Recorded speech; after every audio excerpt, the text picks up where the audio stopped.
Hey everybody, just going to take a quick break from the show to tell you a little bit more about Rocket Money. It's the start of a new year. It's the perfect time to get organized, set your goals, prioritize what matters most. And for me, top priority is getting myself together here. Financial wellness, doing that, which that feels important, just feels like adult stuff that you have to do. And thanks to Rocket Money, my goals feel achievable now. They show me all my subscriptions in one place, help me easily cancel ones I forgot that I've been paying for, which happened to me. Absolutely happened to me. For years, I was paying for something. I was like, what is going on here? Rocket Money found it and saved me lots of money since then, because it's been a while. So they did a great job here. Rocket Money is a personal finance app that helps find and cancel your unwanted subscriptions, monitors your spending, and helps lower your bills so you can grow your savings. Rocket Money has over 5 million users and has saved a total of $500 million in canceled subscriptions, saving members up to $740 a year when using all the app's premium features. Cancel your unwanted subscriptions and reach your financial goals faster with Rocket Money. Go to rocketmoney.com/smalltownmurder today. That's rocketmoney.com/smalltownmurder. rocketmoney.com/smalltownmurder. Now back to the show. Experience furniture shopping the way it's meant to be at Mathis Home, your ultimate furniture superstore. From sofas to dining sets, from modern to classic styles, they have everything you're searching for. With over 230,000 items to choose from, you're sure to find exactly what you're looking for at a price you'll love. Plus, everything is in stock and ready for fast, free delivery right to your door. So you don't have to wait.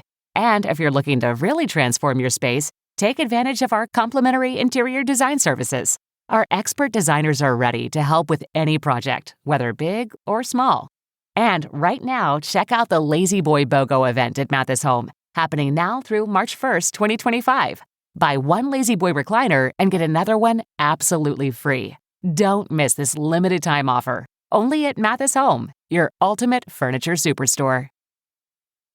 There's one thing that will forever change the way you sleep, and it's the softest 100% organic cotton sheets from Boll & Branch. You'll fall asleep faster, wrapped in the most luxurious comfort. You'll never sleep hot again. With sheets that feel breathable to sleep in, you'll experience the purest softness on night one and feel your sheets get even softer with every wash. Discover the difference with 15% off your first set of sheets at bollandbranch.com with code WONDERY15. Exclusions apply. See site for details. This week, in Pleasant Grove, Utah, what looks like an accident is actually the tip of a twisted iceberg that leads detectives to believe that a Mormon bishop may in fact be a serial killer. Welcome to Small Town Murder.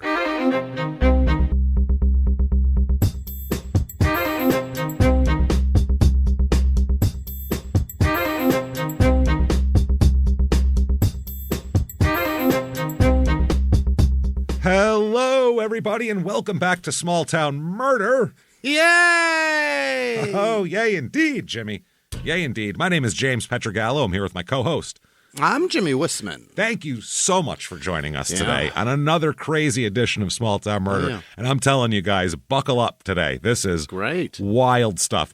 It starts out as one thing, and then by the end of it, you're like, oh my God, is this guy Ted Bundy? What's going on? It's crazy stuff. So we'll get into all of this. But before we do, definitely head over to shutupandgivememurder.com. Oh, yeah. Tickets for live shows. Kansas City. You're up next. Kansas City and Oklahoma City. Oklahoma City is sold out. Kansas City, get in there and get this bad boy sold out. It's a big place. We added a bunch more seats to it. Originally, it sold out very quick. They said, do you want to open up the next tier? We said, let's do it.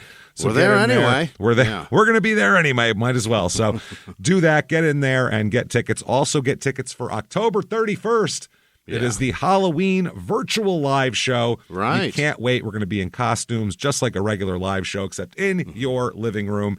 And you can watch it for 2 weeks afterwards as well. You can watch it 100 times. You can wait a week to watch it. Do whatever you want with it. You bought it. You can do anything you want. Check all of that out. Shutupandgivememurder.com. And we do want to say thank you. The past weekend, we were in Minneapolis and Milwaukee. Yeah. 3,700 of our closest friends in a two-show weekend. So thank you so much. You guys, just amazing crowds. We love the Midwest, and you guys are awesome to us. Puked on, and it was great. That was not our fault, but it is our fault. We made a woman, a non-drunk woman, by the way, hadn't had one drink. made her laugh so hard that she projectile vomited all over a couple of rows and caused Into a woman's ear. Caused some strife. Yeah. A pea from her Panda Express fried rice ended up in somebody's ear, so that's disgusting. Unbelievable. But thank you for coming out to the show. Just amazing times. We appreciate it a lot. Patreon.com/CrimeInSports is where you get all the bonus material. Anybody $5 a month or above, you're going to get tons of stuff. Hundreds of episodes you've never heard before, bonus stuff. New ones every other week. One crime in sports, one small town murder, and you're going to get all of it, baby. Every bit. That's right. This week for crime in sports, which you definitely don't have to like sports for this. Right. Hot air ballooning disasters we're going to talk about. I'll give you a hint. Once power lines became a thing, they increased markedly. Let's just say that. And then for small town murder, we're going to talk about this documentary that has really been messing with both of us since it came out in 2011. For years. It's called There's Something Wrong with Aunt Diane, and it is just this mysterious, weird documentary and a weird case when we're trying to figure it out. So we'll talk all about that. Patreon.com/CrimeInSports. By the way, listen to Crime in Sports if you don't, and also listen to Your Stupid Opinions, which is the funniest hour in podcasting. So check all that out. Keep hanging out with us. It's disclaimer time. Here we go. This is a comedy show, everybody. It is. We're comedians. There's going to be horrible murder, but we're also going to make jokes. Right. That's how we do it. But, see, this is the thing. We do it tastefully. That's the difference here. Yeah. We don't make fun of the victims or the victims' families. Why, James? Because we're assholes. But we're not scumbags. See how that works? Take that to the bank. So that sounds good. You're going to hear one of the craziest stories we've ever covered. If you think true crime and comedy should never, ever, ever go together, first of all, why are you here? Number one, maybe you want to give it a shot. And if you do, hey, I think you've chosen right. Give it a shot. If you don't like it, sorry. I don't know what to tell you. This is what we do. This is who we are, and we can't change. So, there's no refund on free. So we don't know what to tell you. So there you go. But, you should hang out with us anyway. Give it a shot. Give it a shot. Because for the rest of you that want to hear a crazy story, I'm telling you, you got one lined up before you. So let's all sit back. What do you say, everybody? Let's clear the lungs and let's all shout. Shut up and give me murder. Let's do this, everybody. What do you say? Let's go on a trip. Come on, Jimmie. Let's go. We're going to Utah. Okay. You're like, okay, never mind. Let's take that back. I don't want to go on a trip. There are some really it's pretty. Fucking amazing places. Utah's gorgeous. Utah. It's a pretty place. I mean, the mountains. God, you drive, I love it. It's gorgeous, man. This is in north central Utah. Oh, that ain't it. Well, it's outside of Salt Lake City in the mountains. Okay. It is nice. Near Provo and shit? I guess. 40 minutes to Salt Lake City. Also 40 minutes to Price, Utah, which was our last Utah episode. Write It in Blood, which was, remember, it was written on, that was crazy stuff. It's in Utah County, because very creative. Why not? Yeah. The motto here is Utah's City of Trees.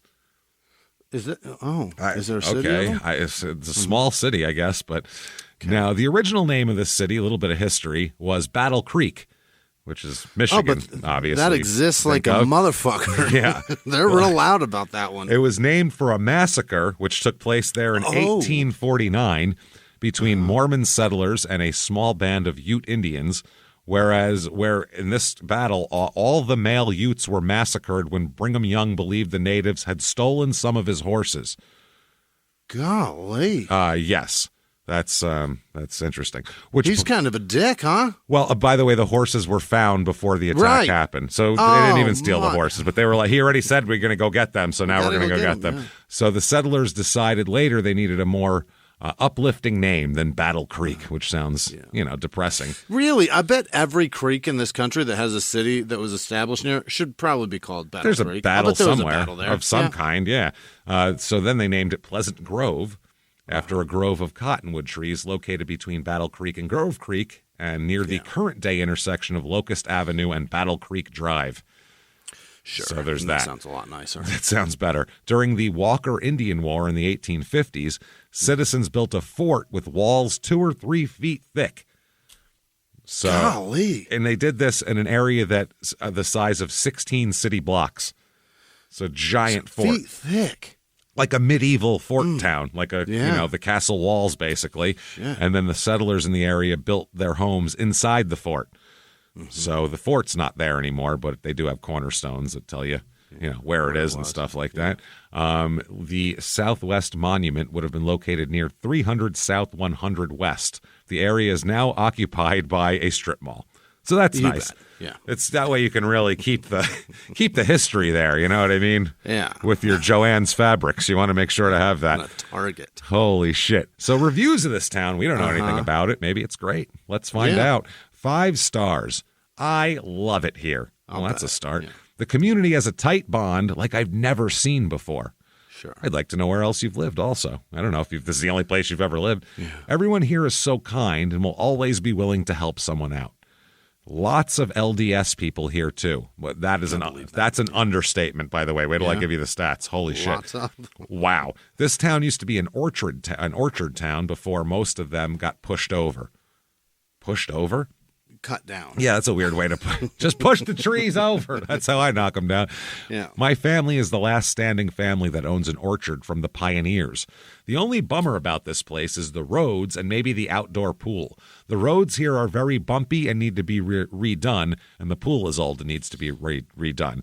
I love it here, and I think that it's one of the safest places in the USA. That's the only bummer? Have you heard the story of Battle Creek? Have you that was heard a pretty big bummer, too. No, shit. By the way, every review, even the positive ones, mention, the roads are terrible. So there is like they're trying to imitate Battle Creek, Michigan by getting terrible roads like Michigan has. 3 stars, not my ideal place to live, but it works for now. Okay. And 2 stars, Pleasant Grove is probably my least favorite place I've ever lived. What do you have to do to get 1 star? Right. Jeez, that are least 2 stars. Favorite, 2 stars. It's not that bad. No, it is extremely religious and can feel very exclusive if you aren't. I can't imagine living here and not being a Mormon. You would be an outcast. Torture. On top of that, it's cold as hell and the air is trash. Trash air. Trash air up in the mountains. Would not recommend living here. LOL. I don't know why the LOL. Right. And then finally 2 stars. Can't think of anywhere in Pleasant Grove. Have to be out of town for that. I have no idea what you're talking about at all. Think of anything. Can't think of any. Be out of town to think of it. Anywhere in Pleasant Grove. Have to be out of town for that. Okay. Yeah. People in this town, 37,228 at the moment. It's gone up a lot. Good amount, yeah. Gone up a lot. More males than females, which is odd for a well-populated place. Sure. That's not like, their whole economy based on logging or something. Right. Median age here is 28.3.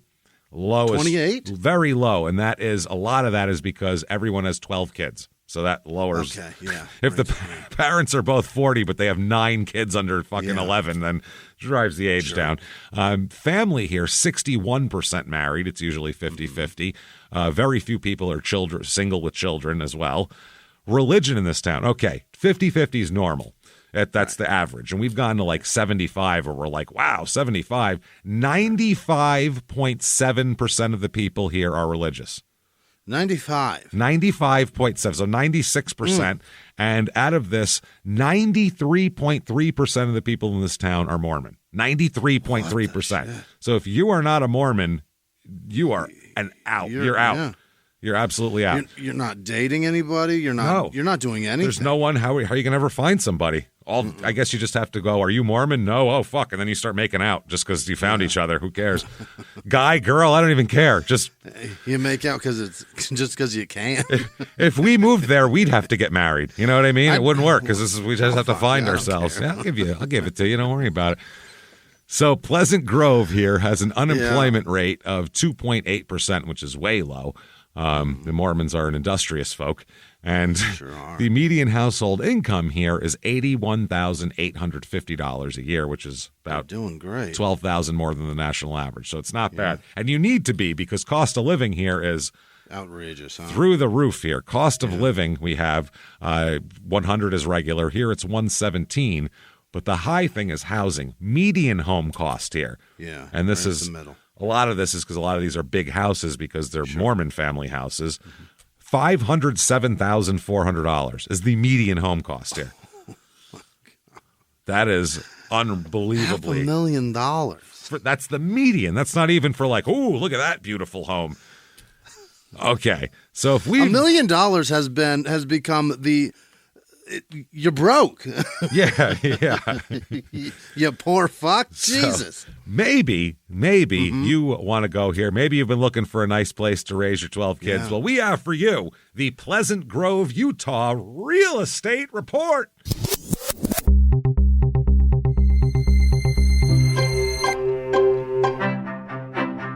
The average two-bedroom rental here, which seems like the way to go, is $1,270, which is that's a deal. About near the national average. So I think that's the deal. It's only because there's very few people renting two-bedroom rentals. How are you going to fit 8 kids in 2 bedrooms? So here is a 4-bedroom, 2-bath, 2,406 square feet.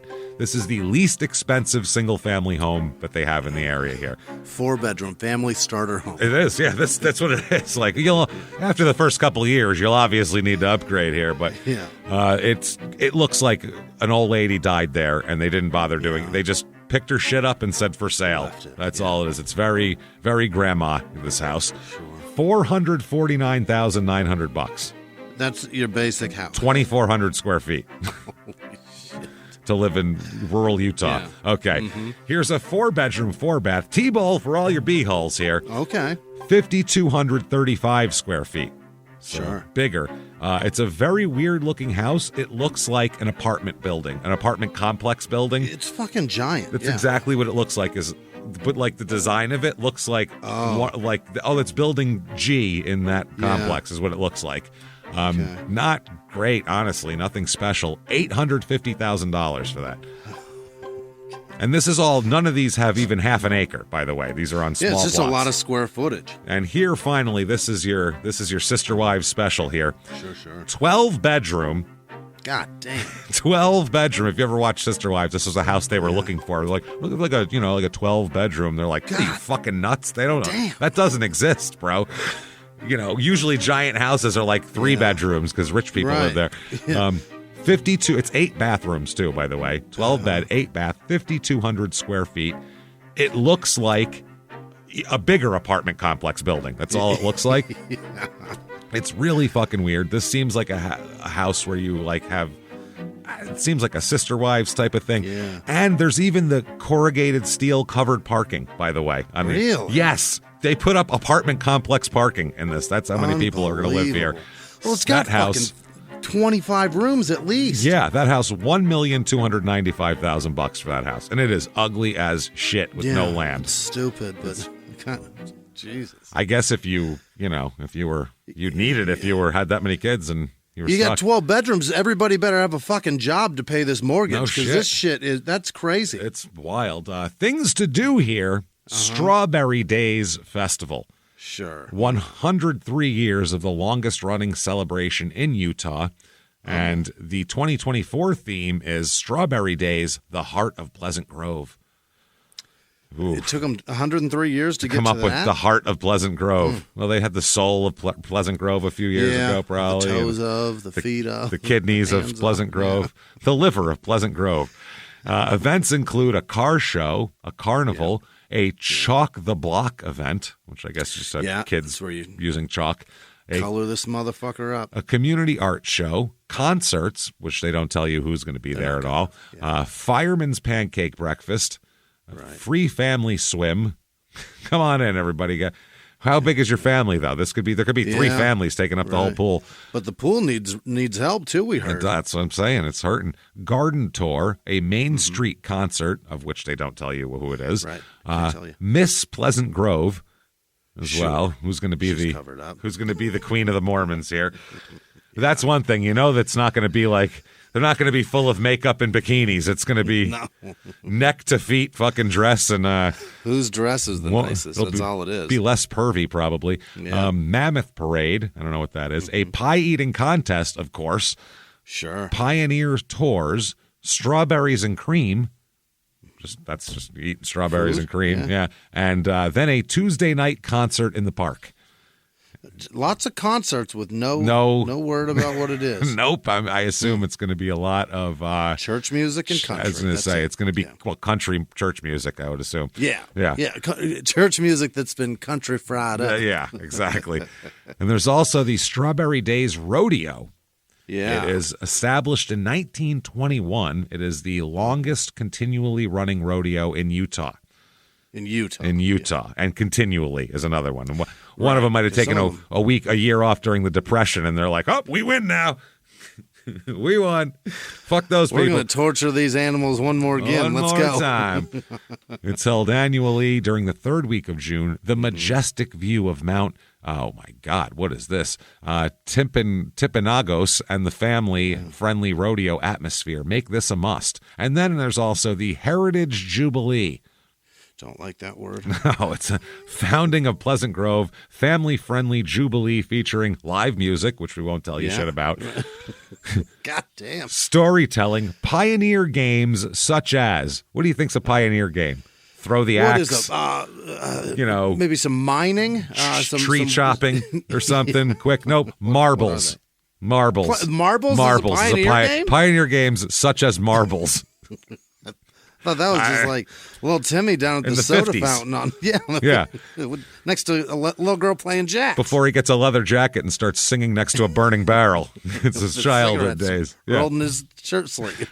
No shit. Hopscotch and wood sawing. Sure. A petting zoo and shops for food and handcrafted items. It's run continuously for 22 years, the Jubilee. Wow. And it's run by, community people of whatever the hell, persuasion. Kiwanis Club. And actually, yes, it is local clubs such as Kiwanis, Lions, and Rotary, as well as the Pleasant Grove City and many volunteers. Yeah. That said, crime rate. It's always the Kiwanis Club, yeah. They run everything in this shit. And I've never met a person who's like, I got a Kiwanis thing I got to be at.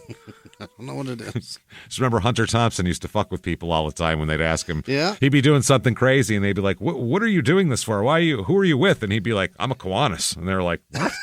Hey, come on. I don't think I've ever heard That's what he'd tell him. He'd tell him that shit when they were like riding around with the Hells Angels.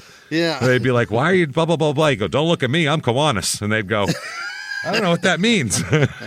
It's just a funny fucking line to give somebody. I'm just a member of the Rotary Club. Don't know. Oh, okay. Crime rate in this town, property crime is less than half the national average. Okay. Not a lot of stealing going on here. And then violent crime, murder, rape, robbery, and of course assault. The Mount Rushmore of crime is about 1/3 of the national average. So 2/3 under it. Very low. Sure. So yeah, this is a very safe place.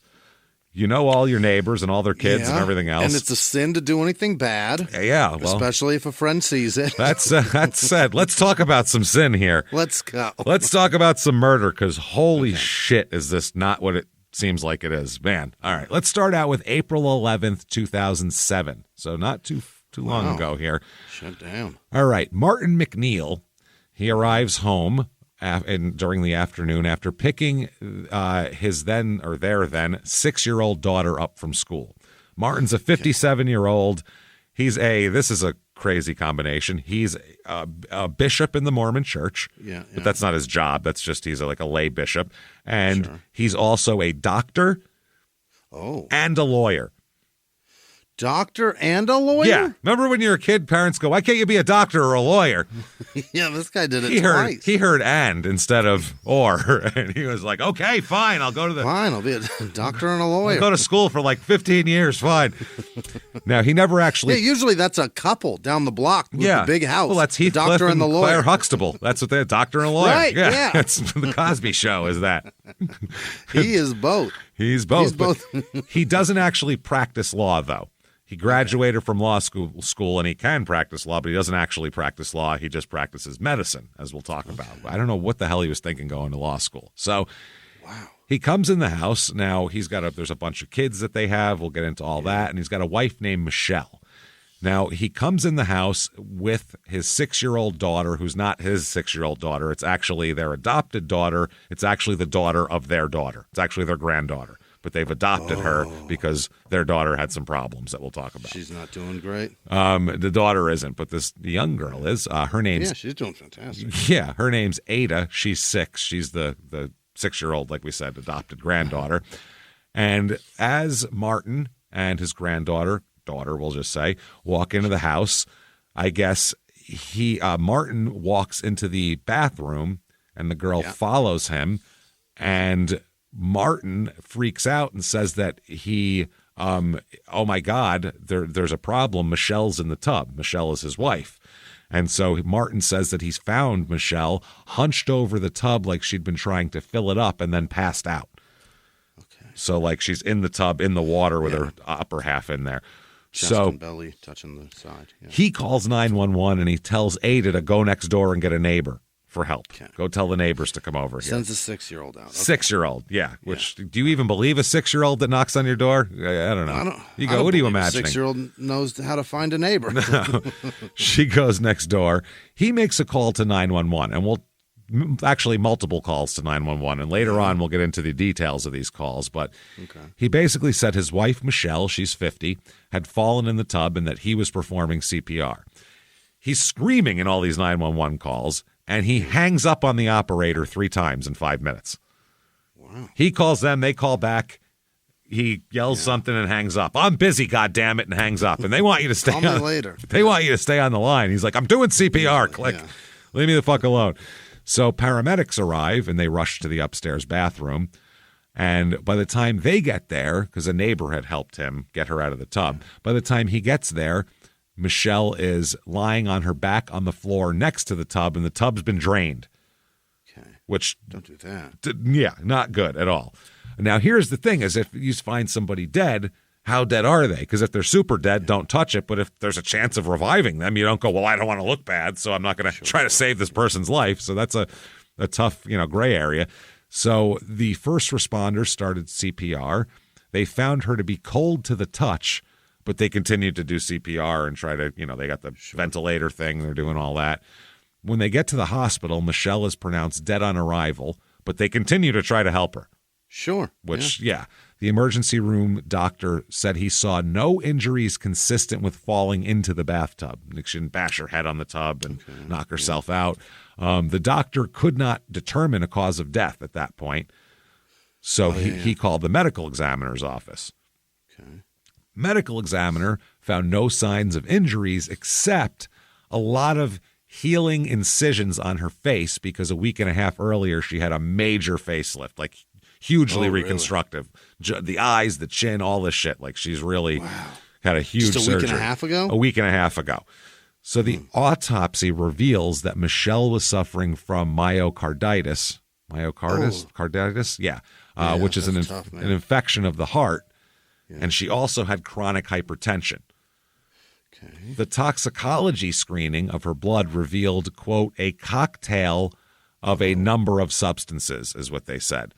Ambien, oxycodone, Phenergan had all been prescribed because of the plastic surgery. So they knew that. Sure. The medical examiner determined the cause of death as natural due to myocarditis and chronic hypertension. Damn. So the cops say, well, the medical examiner says this is what happened. Or she had a heart infection. Yeah. She fell in. So I guess that's it for that. So they're about Sorry about it, man. Man, that sucks. Yeah. Now, their daughter, the couple's daughter, their real daughter here, her name is Alexis. She's 24 years old at this point. Yeah. She was always a party. She was in medical school at this point. Yeah? She immediately said, my dad's involved in this death. Oh. Yes. She told the police that this is a week before, right after the surgery, Michelle had suspected that her husband Martin was having an affair, and so she had told her daughter that. Now, this is what happened. Alexis says, a few days before her death, I was helping her wash her hair, and she turned to me and said, Alex, if anything happens to me, make sure it was not your father. Okay, which is pretty suspicious, you know what I mean? Yeah. So it says rinse and repeat. Should we do that? How long do you keep the conditioner in? Let's just say, how silky would you like your hair to be? What are we talking about here?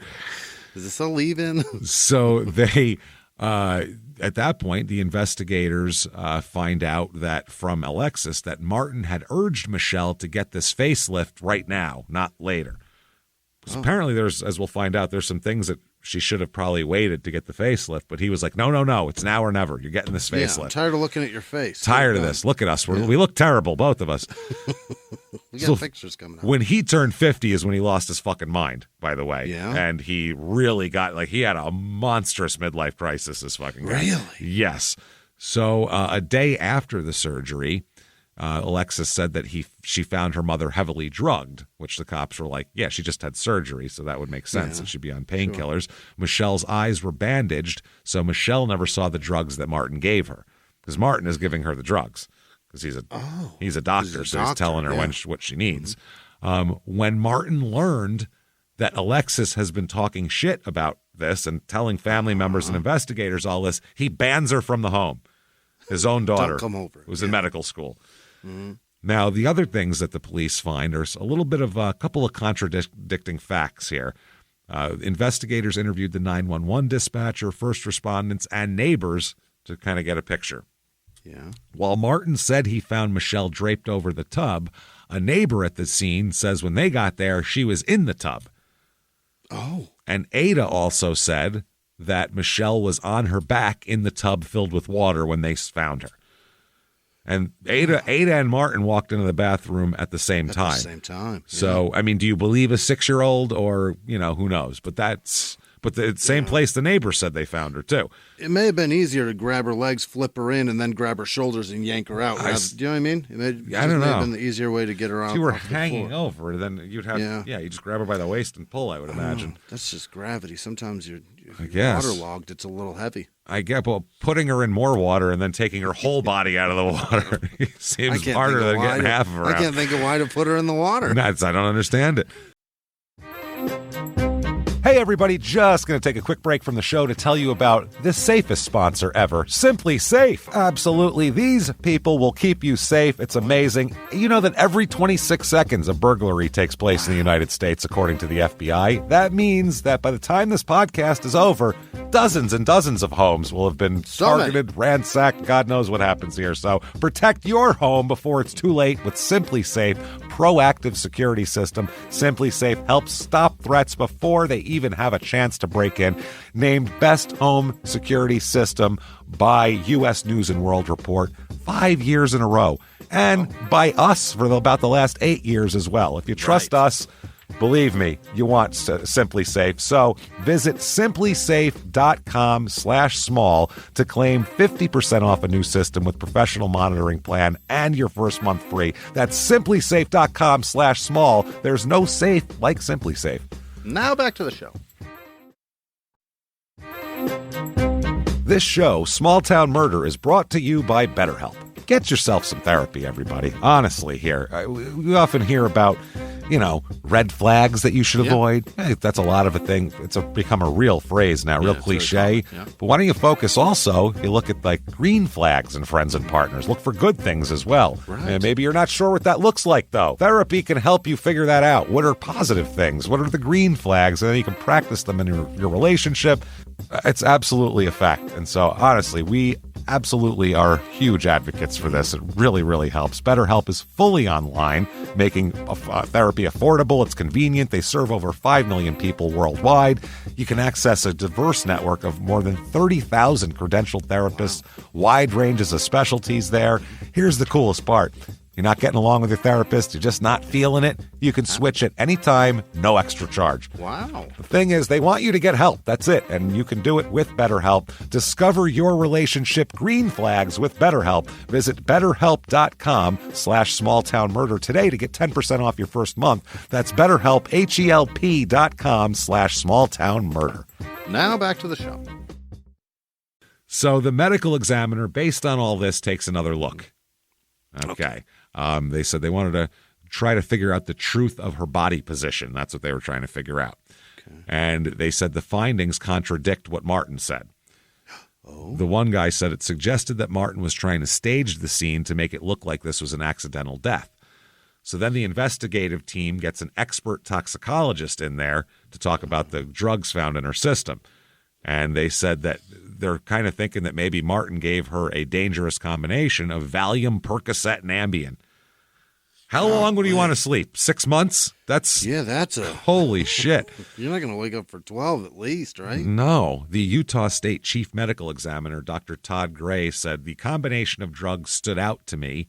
He described the case as funky. He said there was a funky, mix of drugs, but it wasn't enough to change the cause of death at all. Okay. He said I couldn't. couldn't change it on that. I don't like which medical examiner said funky? Funky. He said it was a funky combination, which is a strange, not a medical term, I believe. No. So then the investigators are like, all right, let's look more into Martin here, because on the surface, he's a well-respected member of the community, Mormon bishop, doctor, lawyer, whatever, Mr. fucking perfect. So they look into him, and they start finding some shit in his past. They found that he had counterfeited documents to get into medical school and gave a false statement about a felony when he applied to law school at Brigham Young University. So they're like, okay, he's not as on the level as he seems, so let's go deeper and deeper. Okay. So who the fuck is Martin? Who is he? We meet him as an upstanding Mormon bishop, 57-year-old, lawyer, doctor, all this shit. Well, he's born on February 1st, 1956, and he is one of 6 children born to Albert McNeil and Lillian Woody. Now, he has 2 older brothers, Alfred Jr. and Rufus Roy. Rufus Roy, they named a kid. Is that right? And one younger brother, Scott. Yeah, no, he has a worse fate. And his sisters were Alice and Mary.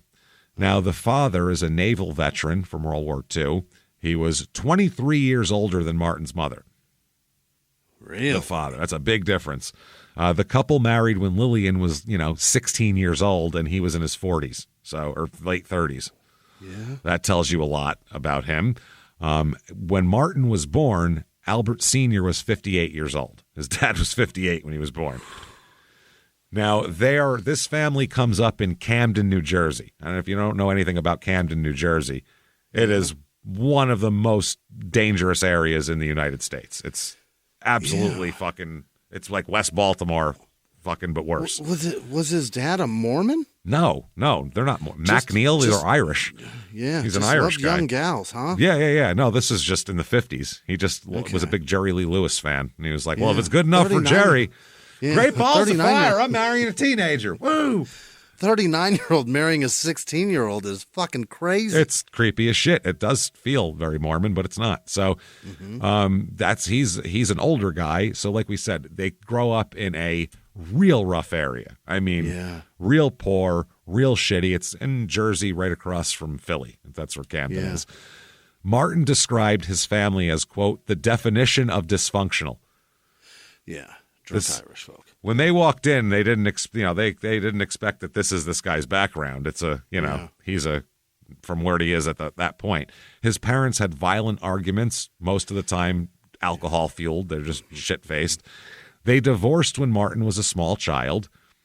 And following this split here, Albert Sr. moved to Long Beach, Southern California. Just took off from the family. Left her with 6 kids. So all the kids lived in a tiny, tiny, shitty apartment in a terrible neighborhood. Yeah. Then Martin says, and this we found out is probably 99% true here, Lillian, his mom, turned to prostitution to support the children. Why not? Why not? Well, the problem is that it's a very small apartment, and basically the living spaces are divided by sheets in the sleeping areas. So she would be turning tricks on the other side of a sheet while all of her kids were in the apartment.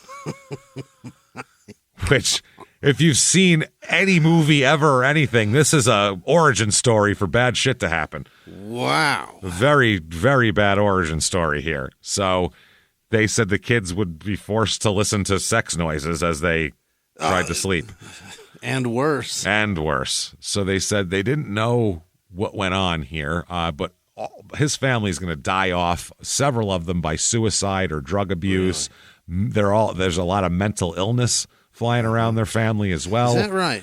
Yeah, a little bit. Growing up listening to your mom turning strange. Tricks doesn't It's literally a serial killer origin story. Honestly, that's what it is.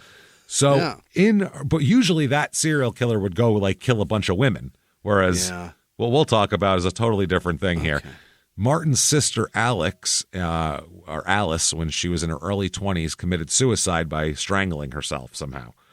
Didn't hang herself. Didn't. Somehow strangled herself. Just garroted herself? Guess so. Might have done it on a door, like they tried to say with fucking D'Angelo Barksdale. We don't know. Martin's oldest brother, Albert Jr., was an alcoholic. He suffered a stroke and died in a nursing home in 2005 at the age of 64. Okay. Rufus, his other brother, old Rufus Roy, became a heroin addict. Sure he did. He Yeah. married and had children, but didn't work out because he was a drug addict. And on April 3rd, 1986, he was found dead of an apparent drug overdose inside his mother's bathroom in Camden. And we'll tell you more details of actually what happened on that later. Okay. Yeah. So his other brother, Scott, went in the Marines and married and had 3 children. And he was employed as a maintenance worker when he committed suicide in July of 2006 at age 45. A lot of suicide in this family. Suicide, family, mental illness. Golly. In the end, Mary McNeil was one of the only, besides Martin, one of the ones that kind of seemed to have a normal life here. After her parents' divorce, she moved to California, where she later married and just kind of had a normal life that wasn't crazy or suicidal or filled with heroin. So Martin wanted to get the fuck out of Camden and away from this mess, as any kid would that has any inkling to make a life for yourself. I got to get the fuck out of here. My mom's turning tricks. Everybody's on drugs. This sucks. So in his teens, he moved to Long Beach to live with his father, who was in his 70s at that point. Right. To get away from this. Now, Martin, and this is from a book, and I'll give you the title of the book later so it doesn't give away the whole story here. Okay. It says, as a young man, Martin was very handsome. He's a tall guy, broad-shouldered, strong jaw, good chin. Like he's a handsome guy. Very smart as well. Did great in school.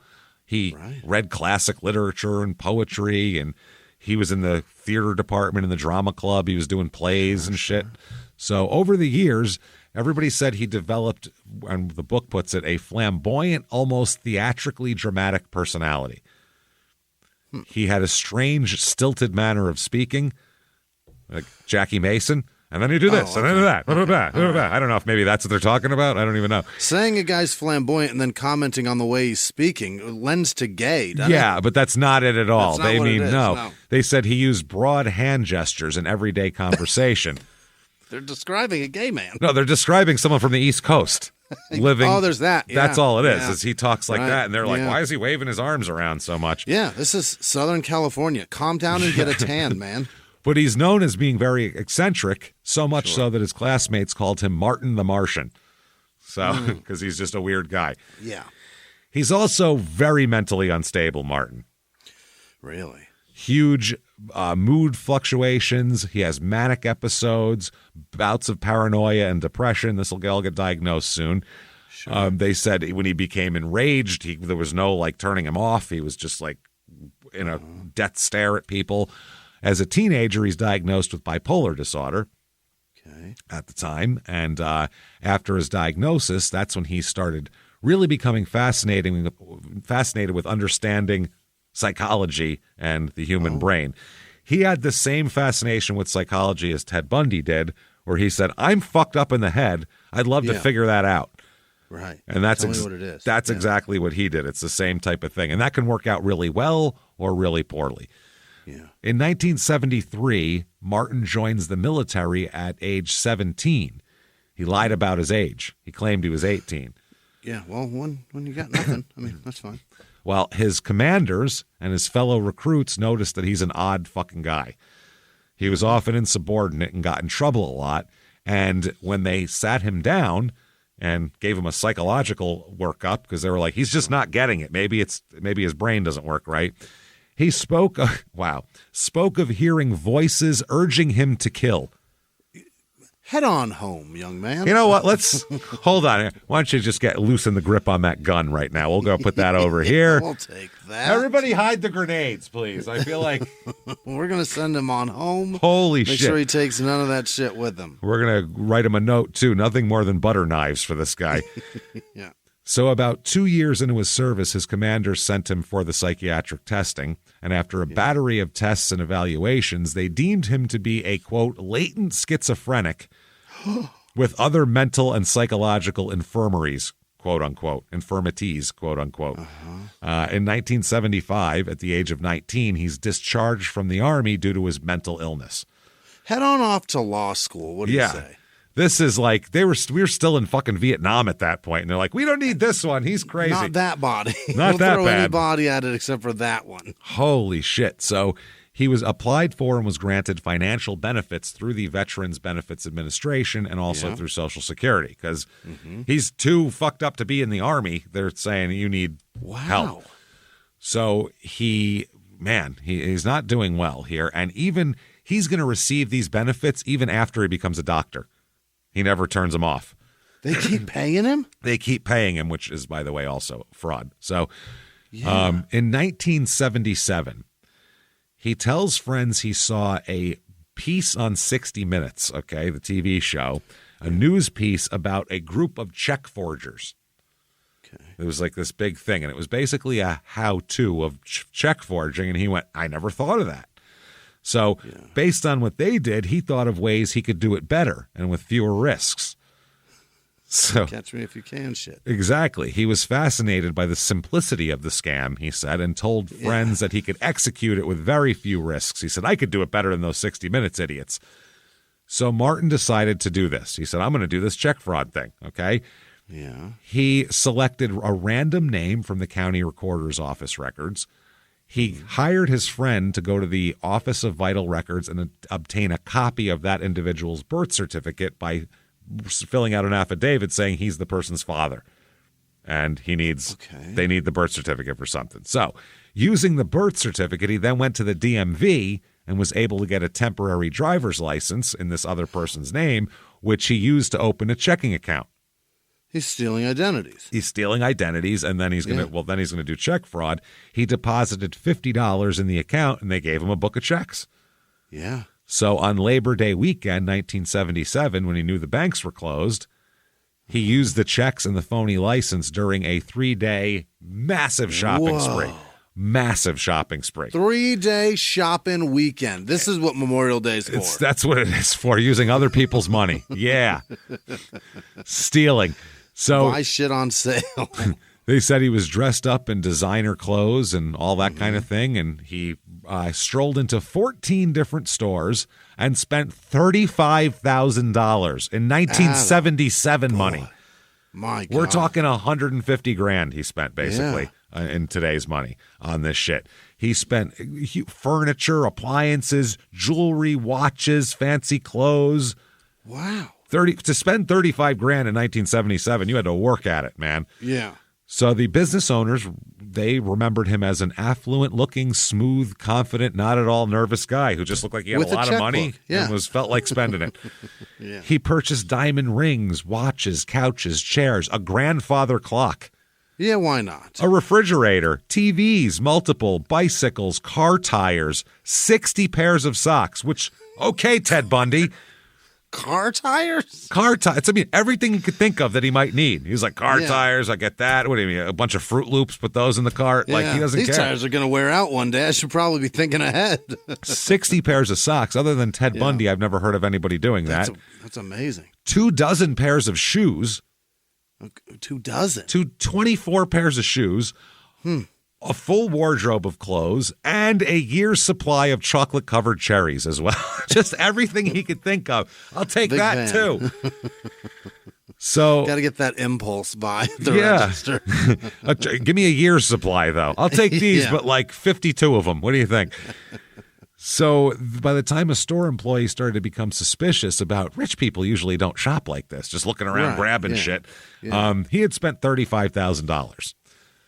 So they alert the police. The police come, realize he isn't who he says he is, and he has $50 in the bank, and he's arrested and charged with 14 felonies over this. Wow. One for each store he went into. Can't do that. So after counseling or having some counseling with a lawyer here, a consultation, he pleads not guilty by reason of insanity based on his government schizophrenia diagnosis. Yeah. And it's very obvious. That's not a sane thing to do. No. It's also, I don't know if you can plead insanity for something like this.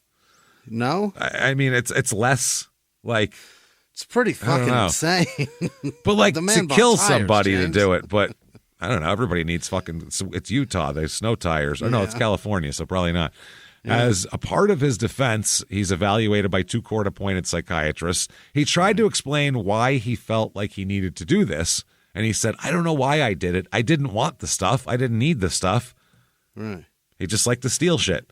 He just wanted to see if he could do it. A year's supply of chocolate-covered cherries, man. This dude was like, can I get away with that? Could I pull it off? Which is a fucking crazy thought to have.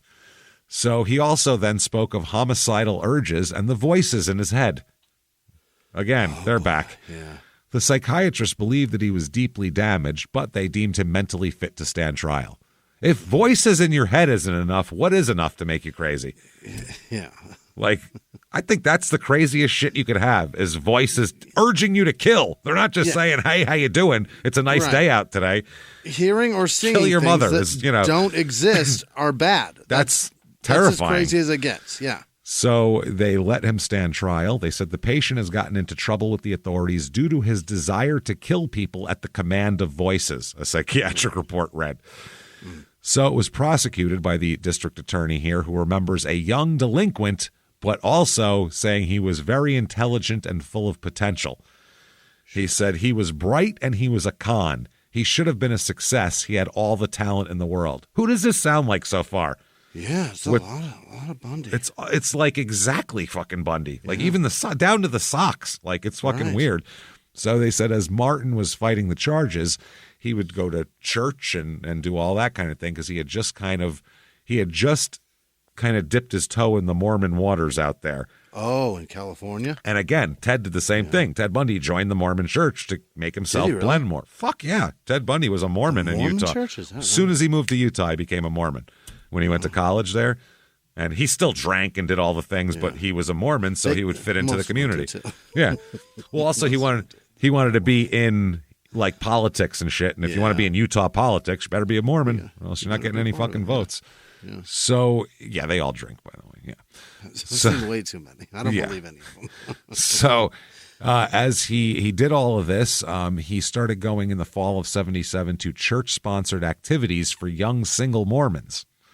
Okay. And that's how that went.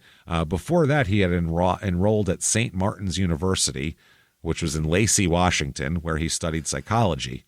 Ted Bundy got a psychology degree in fucking Washington. That's what I mean. Wow. It's at the same fucking time it's going on, too. This is bizarre. I feel like he idolized Ted, or something. And he didn't even know it.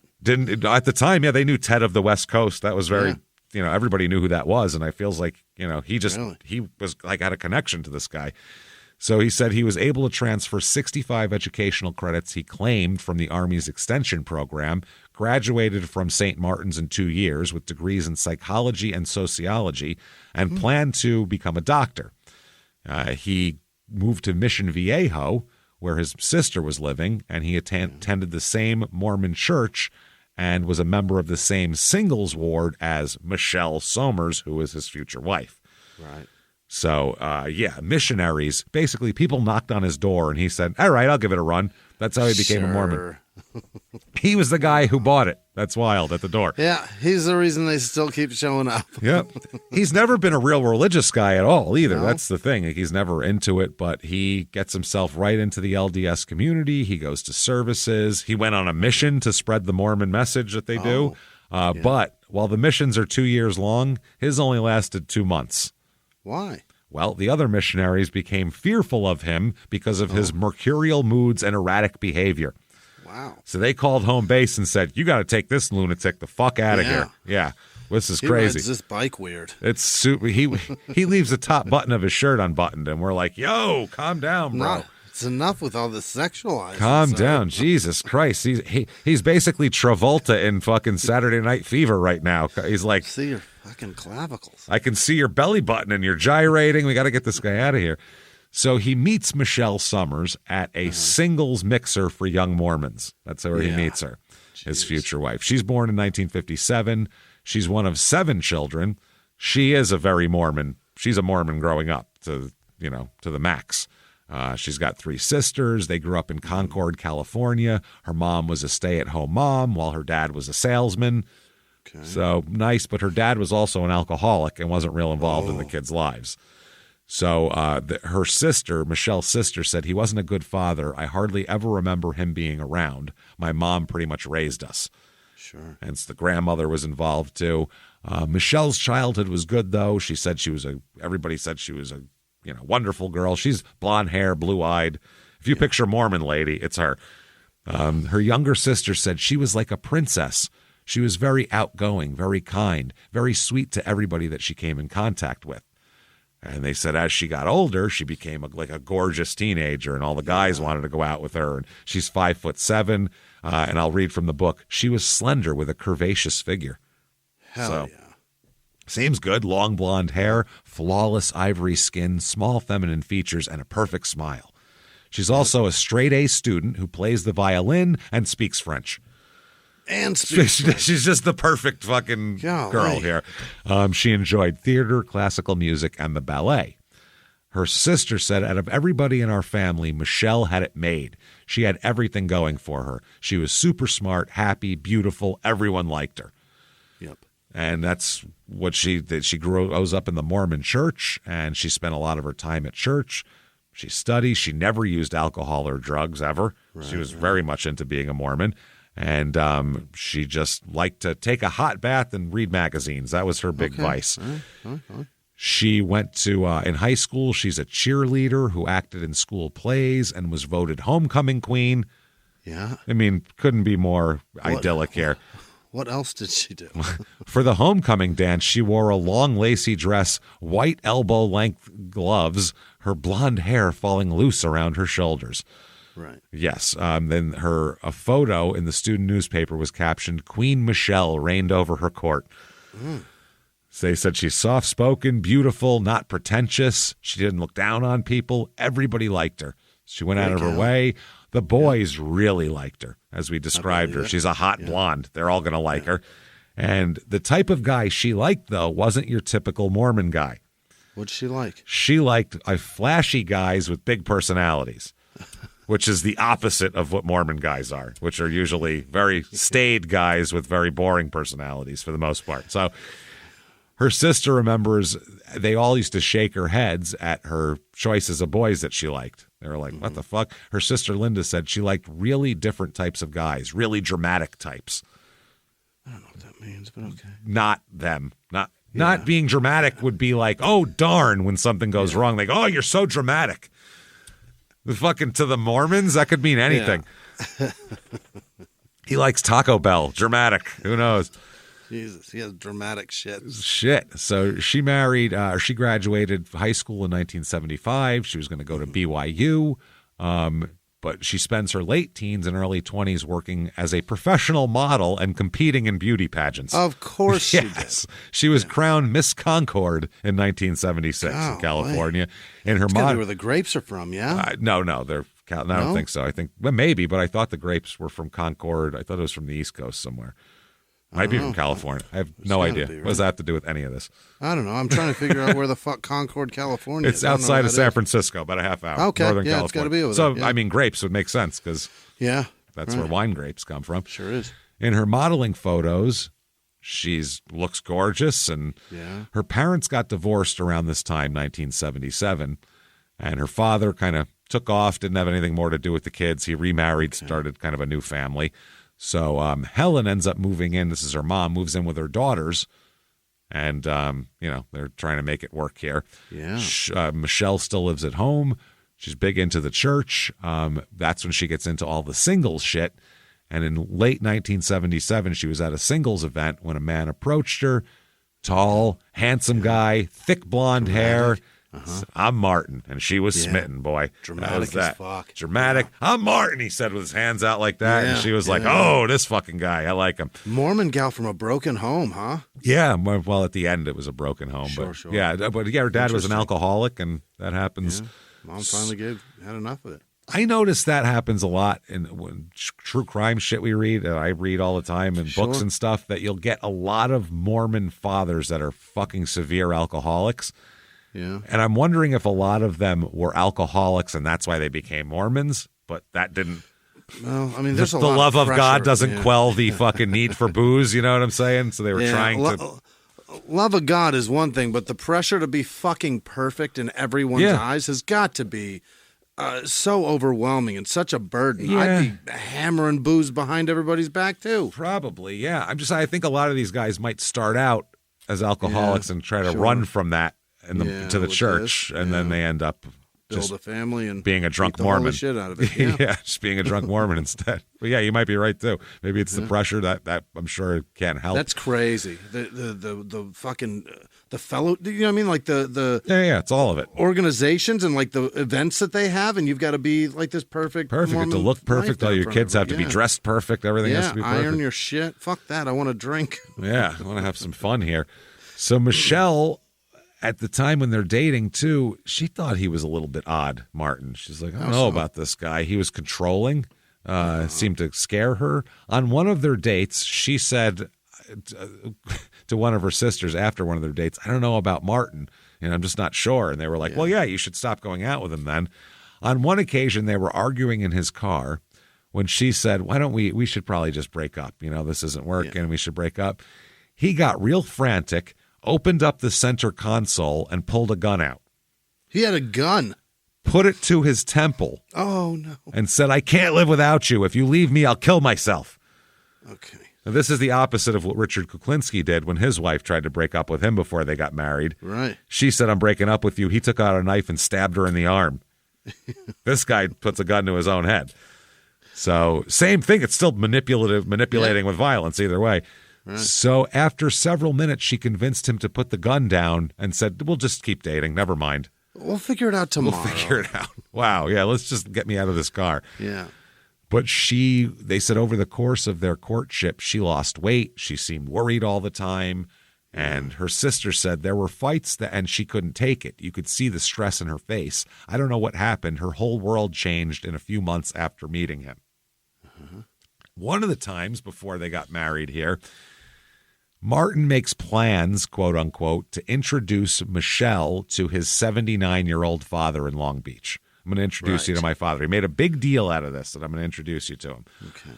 On Halloween 1977, Michelle and Martin were attending a play when out of nowhere, he just stopped and said, I feel like something happened to my dad. I just feel like something happened to him.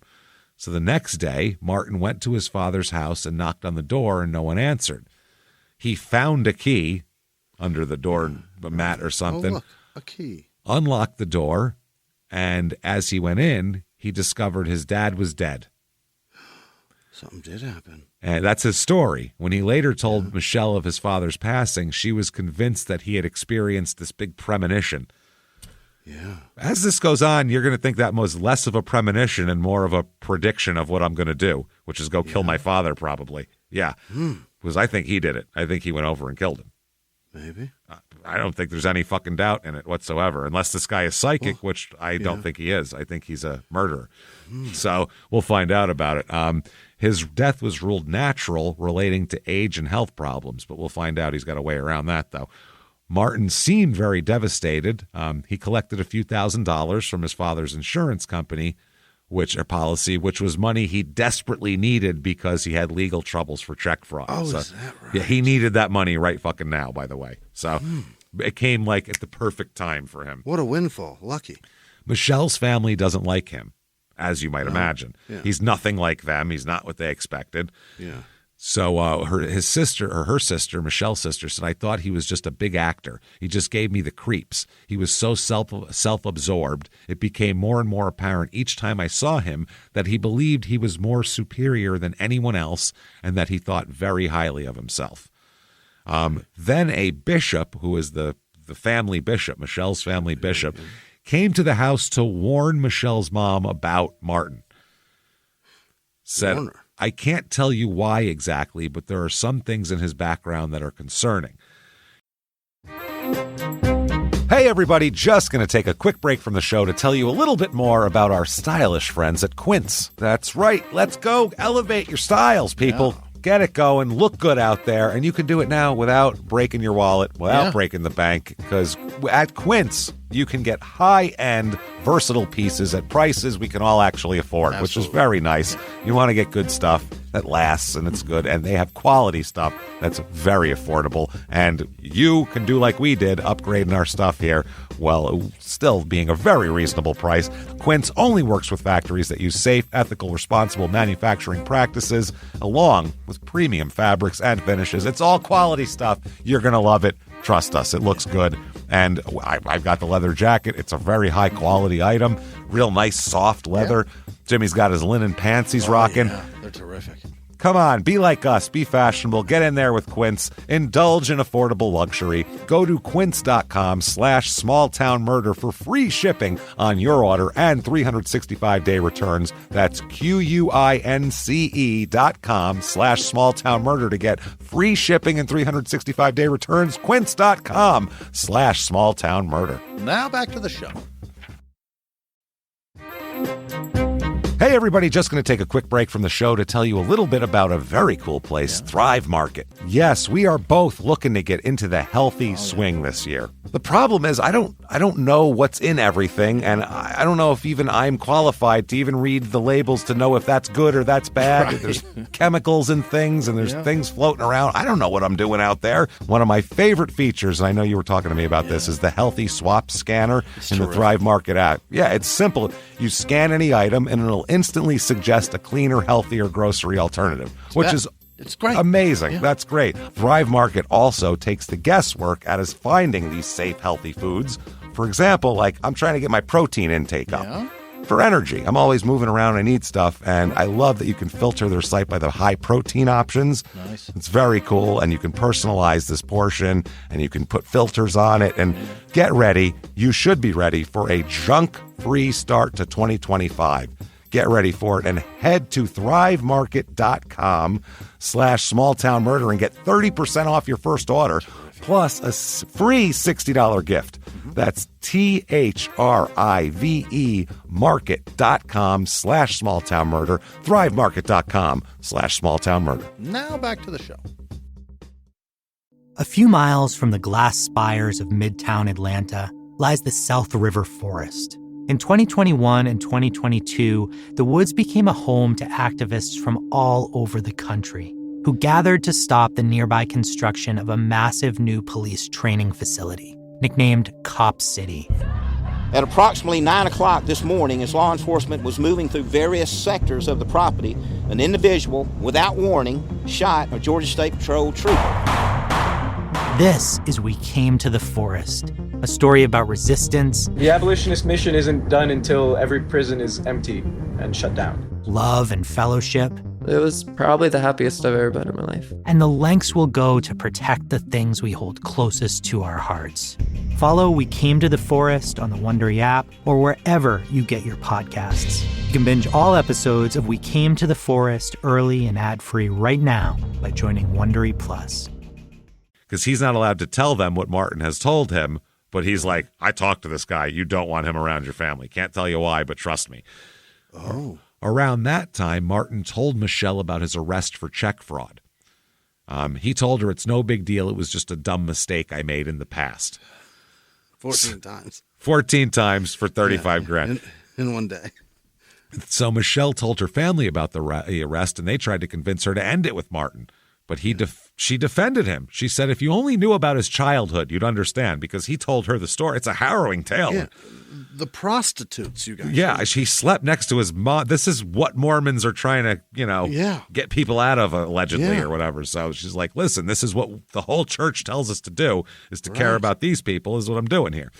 So, over the course of the relationship, everybody said Martin tried to isolate her from family and friends. They said he had a way of twisting situations to paint her family as bad people all the time. Yeah. During one argument at her family home, Martin turned to Michelle and pointed at Michelle's mom and sisters and says, look at them, Michelle. They're all crazy. Yep. Look at them.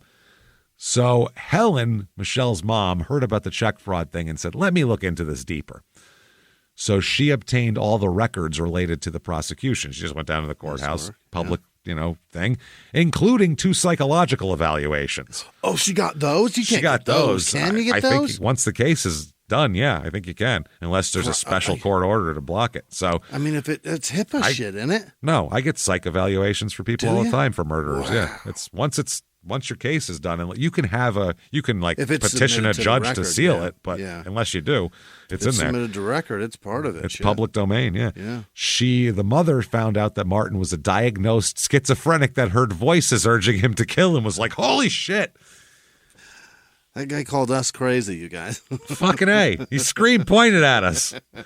Which either means in my face. He's crazy or we're really crazy, one or the other. So Helen said, I wouldn't be surprised if he killed her someday, is what she told her other daughters.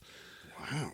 Helen tried to talk to Michelle about the findings, but didn't quite work out. She didn't listen. Linda, the sister, said, we have no idea how or what he said to explain everything to her. We just know that whatever we said made her draw further from us and closer to him. There was no talking to her. He had a hold on her. There was nothing we could do, which happens all the time. So yeah, it's manipulation. February 21st, 1978, they elope, Martin and Michelle. Really? Yeah, the family's not into it, so they elope. 4 months later, he began a 6-month jail sentence for the fraud, forgery and theft and fraud. Now, this also, during this whole thing, while he is gone, basically after they get married, they don't tell anybody right away. She's still living with her parents right then. Then at one point, Martin comes over, just starts collecting all her shit. And they're like, you're not taking her. And he said, well, she's my wife, so I am. And then they were like, what the fuck? You got married? So that was that. Now, Martin took a plea on the check fraud thing and was sentenced to 180 days in jail and 3 years of felony probation. So he serves his sentence. He used the money he collected from his father's insurance policy and Army benefits to pay for expenses while he was incarcerated, which he knew he had to do. Yeah. Once he is released, he reunited with Michelle, and they moved into an apartment in Hollywood, which is where you expect two Mormons to live. Yep. Yeah. West Hollywood. Perfect. There Save you go, guys. Yeah. So Martin seemed intent on changing his life when he got out of prison. They said that his mental illness, he said, is not an issue now anymore. He's got it all under control. He said the disturbing voices aren't there anymore. Oh, it's great. Everything's fine. Left them in the prison cell. Fucking A, left them behind. Maybe that's what I needed, like a filter. I needed to go through it like a sieve. Yeah. So they have a daughter. Their oldest daughter's name is Rachel. She's born in 1979, and this is after he gets out of jail. She pretty much gets pregnant right away. A month after his release, she learns she's pregnant. So, yeah. Pregnant that night. He got out and he had a lot of backed up jizz there that he... 6 months. Yeah. Here's all my sperm, lady. Pow! Take it all. Shot her against the wall. Fuck yeah. Yeah, so it came out of her ears. So in the early 80s, Martin falsifies transcripts with inflated grades and lies on applications to get into 2 medical schools and later into BYU Law School. Wow. He was working toward a career as a doctor, didn't want to be a psychiatrist anymore. Now he wants to be a physician. He pursued his degree through a little-known program launched in 1972 for American medical students attending foreign universities. It's always like a joke, like, where'd you go? University of Grenada or this or that. Yeah. It's because there was a fucking program in the Nixon administration that started that for this to happen. That's why why you see that all the time here. So I guess it was if your course of study requires students to complete 4 years of schooling at a foreign college, perform clinical work at American schools, and complete a residency. Yeah. And you have to pass the same exams and all that. So he ended up enrolling in a college in Guadalajara, Mexico, and it's the Guadalajara School of Medicine, and then transferred his credits from Mexico to the College of Osteopathic Medicine of the Pacific in Pomona, California. That shit translates, huh? Yeah. That program makes it translate, so you have to. So he studied osteopathic medicine, which is a holistic thing focusing on the musculoskeletal system and all of that kind of shit. So meanwhile, they have another kid, a daughter, Vanessa, who was born in 1981, and then in 1982 they have their youngest daughter, Alexis, who's the one who ends up in medical school. Right. Okay. They're also going to have a son named Damien. That's their only son. Very religious people named their kid Damien, which I found hilarious. This is after The Omen came out by far. So yeah. really weird. In 1983, Damien's going to have he's got a crazy life. Martin graduates from medical school in 83, licensed as an osteopathic surgeon in California. That's when they have Damien in 1985. He's the last of their natural children here. He gets a residency at a hospital in New York and moves his family to Flushing, Queens, where the Mets play. Yes, a lot of Mormons roaming around Flushing, you might imagine. Sure. So he completes his residency. That's when they went out to Utah. He was licensed as an osteopathic physician in Utah in 1987, and he worked as a physician at hospitals and clinics all across the state. So there you go. He's got all his licensing and everything like that. Now, the family dynamic is fucking weird, to say the least. Sure. Now, Alexis recalls how they had birthday parties and family vacations, and everything seemed, like perfect on the outside. Normal, yeah. She said, I had a wonderful childhood. My mom was always there and just the best person. So the girls remember an idyllic upbringing. Both parents were warm and loving, and they said Michelle was the heart of the family. Martin was a little bit more brash and egotistical, but he's also a well-respected doctor and a pillar of the Mormon community. Mm-hmm. Doctors are a little cocky, let's just say. Yeah. A little on the cocky side. Sure. So he taught Sunday school as well. He becomes a bishop of the church. Yeah. He acts in the church plays. Once he was cast in the role of Jesus. Really? Imagine if Jesus heard voices urging him to kill. That would have been a very different biblical story. You'd gotten all those guys at that dinner. Tell you what, well, he would have got to them before they got to him. I'll tell you that much. Try to put me on a cross tomorrow. I know it. Guess what? All your shit's poison. Boom! What's up? He gets up and walks out. Do you? Coughing up. Thought I wasn't hungry, but I am. I'm hungry. He also served as a bishop in California for a small LDS congregation when they lived there. Bishops preside over the worship services and are called to serve from among members of the congregation without pay for a term of 4 to 7 years. 4 to 7 years, no money. No money. So you want me Salvation, to? Babe. So basically, you're sentencing me to do some free work for 7 years. 4 to Thank 7 you. Years. 4 to 7. Great. 1988-ish, around that time, he's working at different hospitals and clinics across Utah. He treated patients at an emergency room in Blanding, Utah, which is also like his place. He took a part-time job at BYU as well, at their hospital there. He worked as a physician at the college's health center, treating students and faculty for, variety of shit. And at the same time, he enrolls in BYU's law school, where he pursues a law degree. That's what he's doing. In addition, he is also the family's primary care physician, which is very weird. Every doctor says you can't be your own kid's doctors. You can't treat your kids? Can't do that. That's like the number one rule of doctoring, is you're not supposed to doctor your family. Unless you're like in the woods or something. But if there's other doctors around, you're supposed to take them to them because you can't. Really? Yeah, that's the number one rule of doctoring, is not don't is that right? kill people. But yeah, you're not supposed to. The oath is help no harm, right? That's the thing. He said, and this is Alexis said, we never went to any other doctor growing up. I don't remember going to any doctor. It was always my dad. Yeah, you can doctor me, but don't examine me. Yeah, you're just not supposed to do that at all. So in 1990, there's some scamming going on here. Uh-oh. Martin has to plead no contest to alleged Medicaid fraud. Oh. And is banned from Medicaid billing for 12 years. Oh, he can't use them at all can't anymore. Bill He's Medicaid. Not a provider for them. Nope. Wow. And Martin also graduates from law school in 1990 as well. Maybe that's why. In 93, they settle in Salem, which is in Utah, south end of Utah County in the Orem area. They got a 4,000 square foot home. Yep. Doing great. Big old house. They became prominent figures at the Mormon church. Michelle's always volunteering, and church friends described her as one of the most kind, generous, loving people they've ever met in their lives, of course. Okay. In 1998, Martin agrees to resign from BYU Health Center because you'd think, why? Why is he resigning? Well, what's going on? If you agree to resign, it's because you did some shit. Yeah.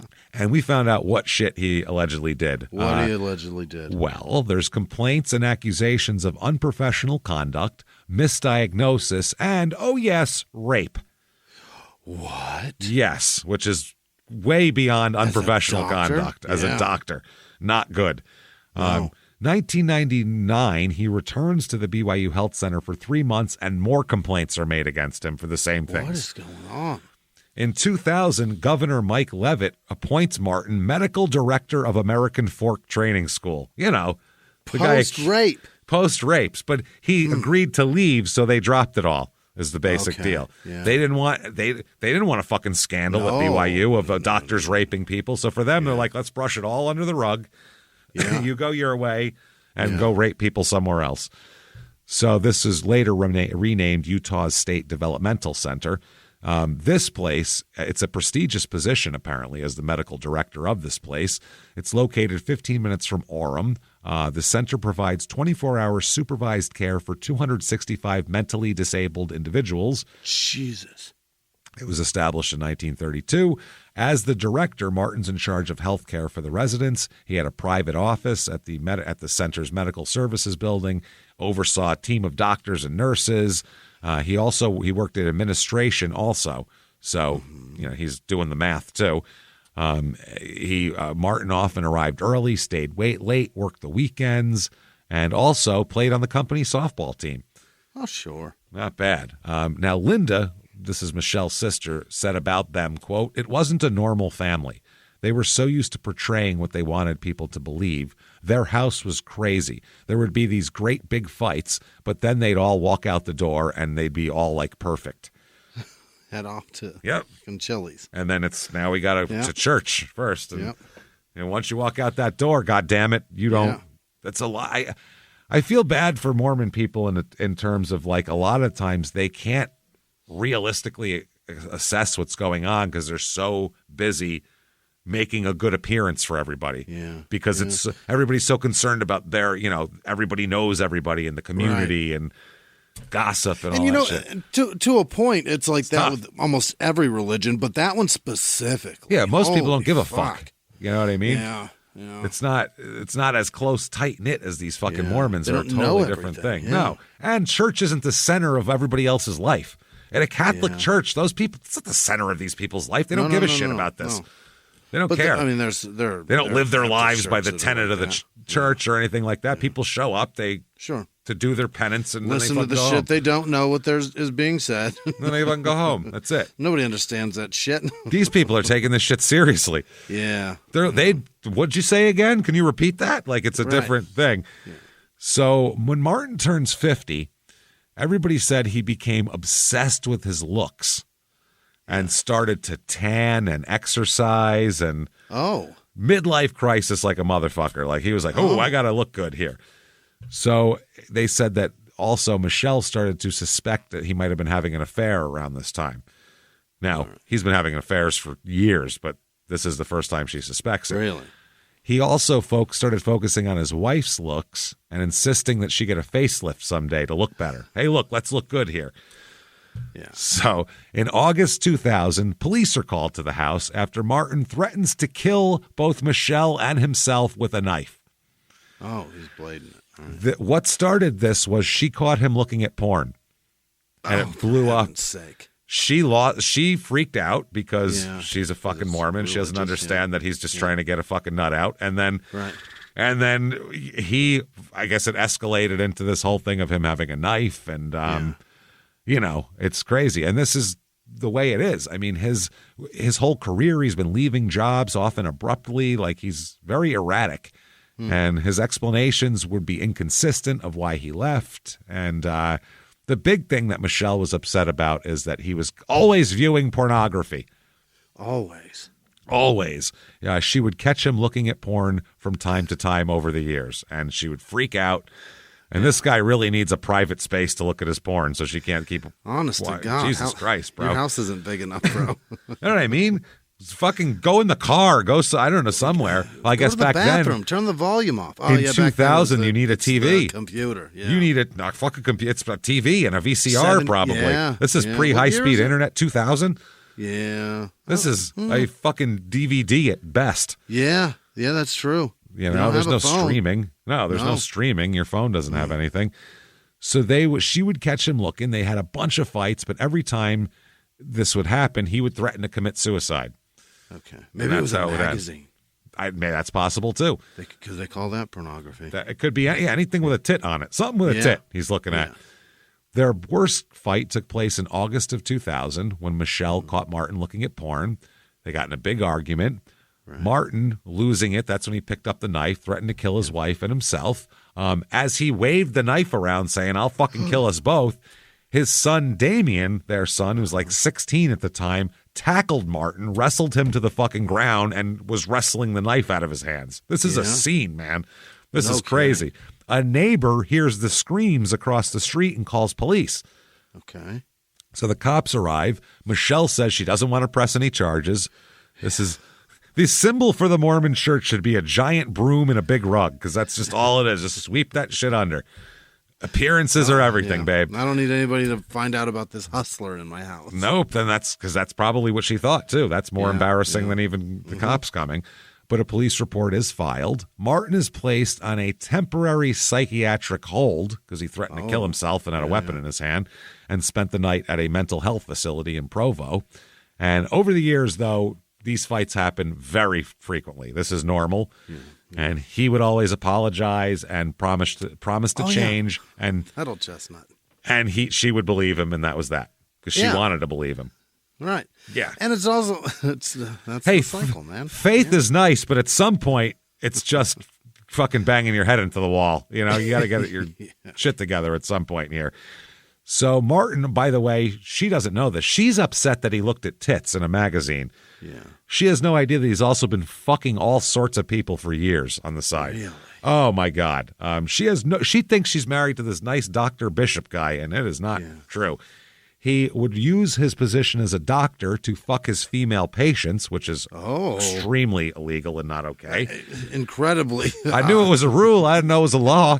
It is. You can't do that. That's not good at all. He also had liaisons with women he met at church that they both knew, online people that he just hooked up with, why not? Yeah. People from his job.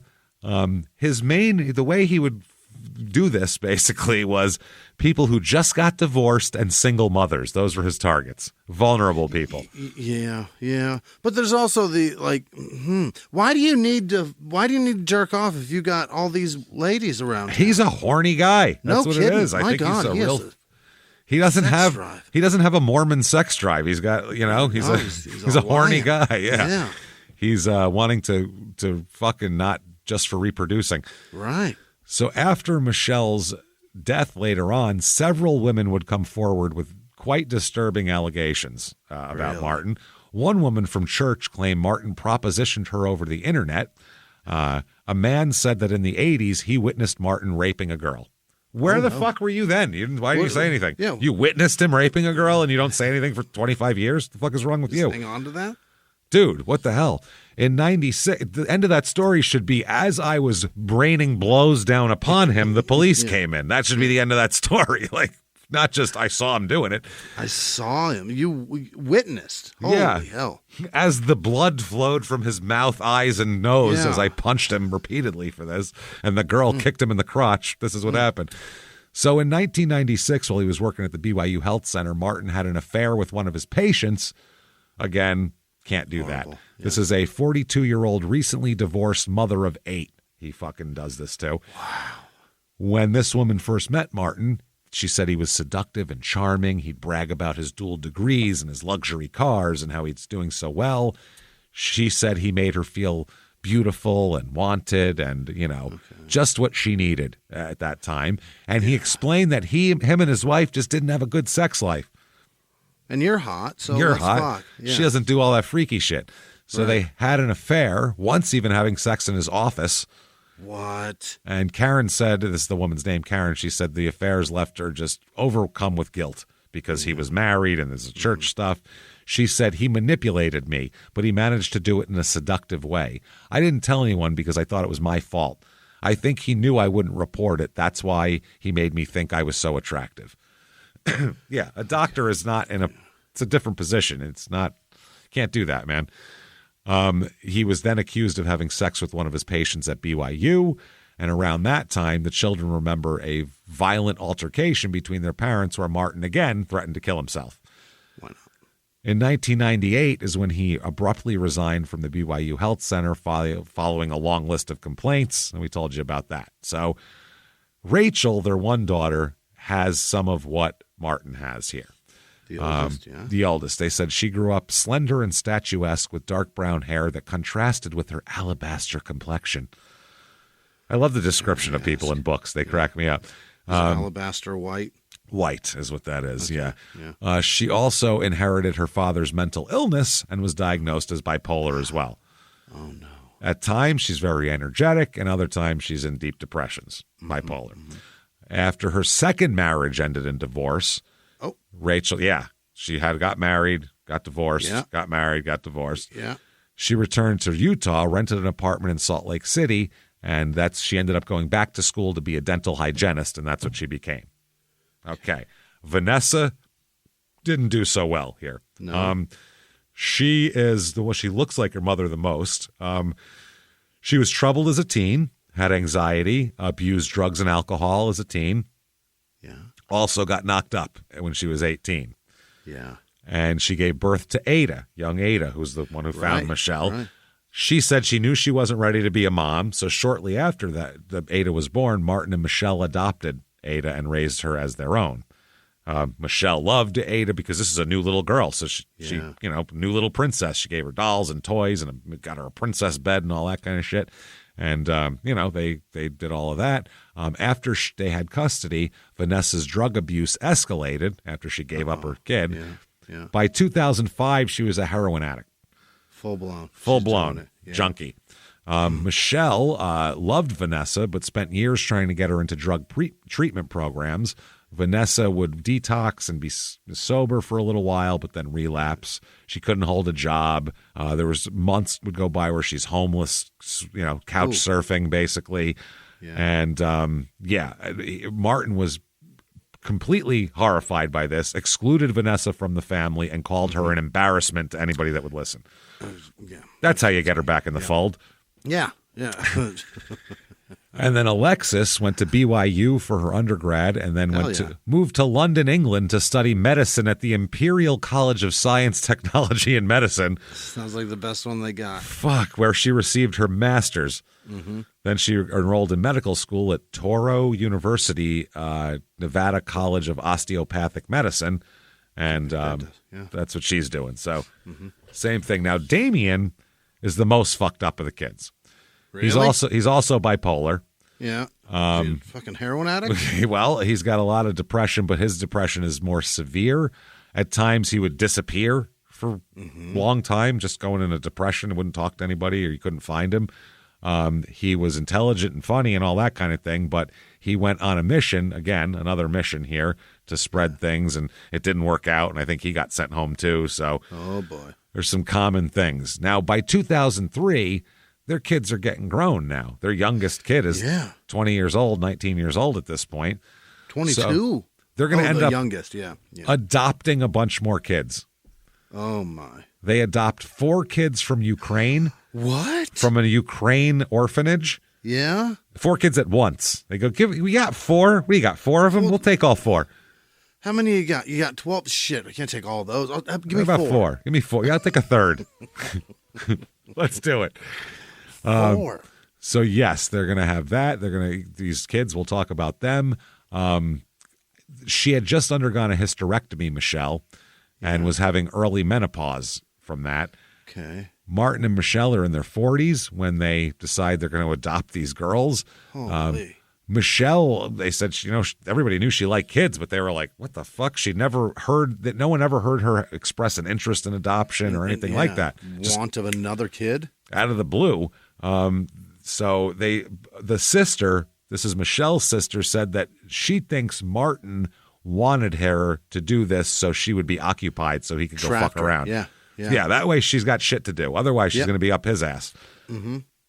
One family friend said she loved kids, but her kids were grown up and out of the house. I think he wanted her to be monopolized with kids, keeping busy taking them places, because if everybody was out of the house, it was just him and her. He couldn't live his separate life.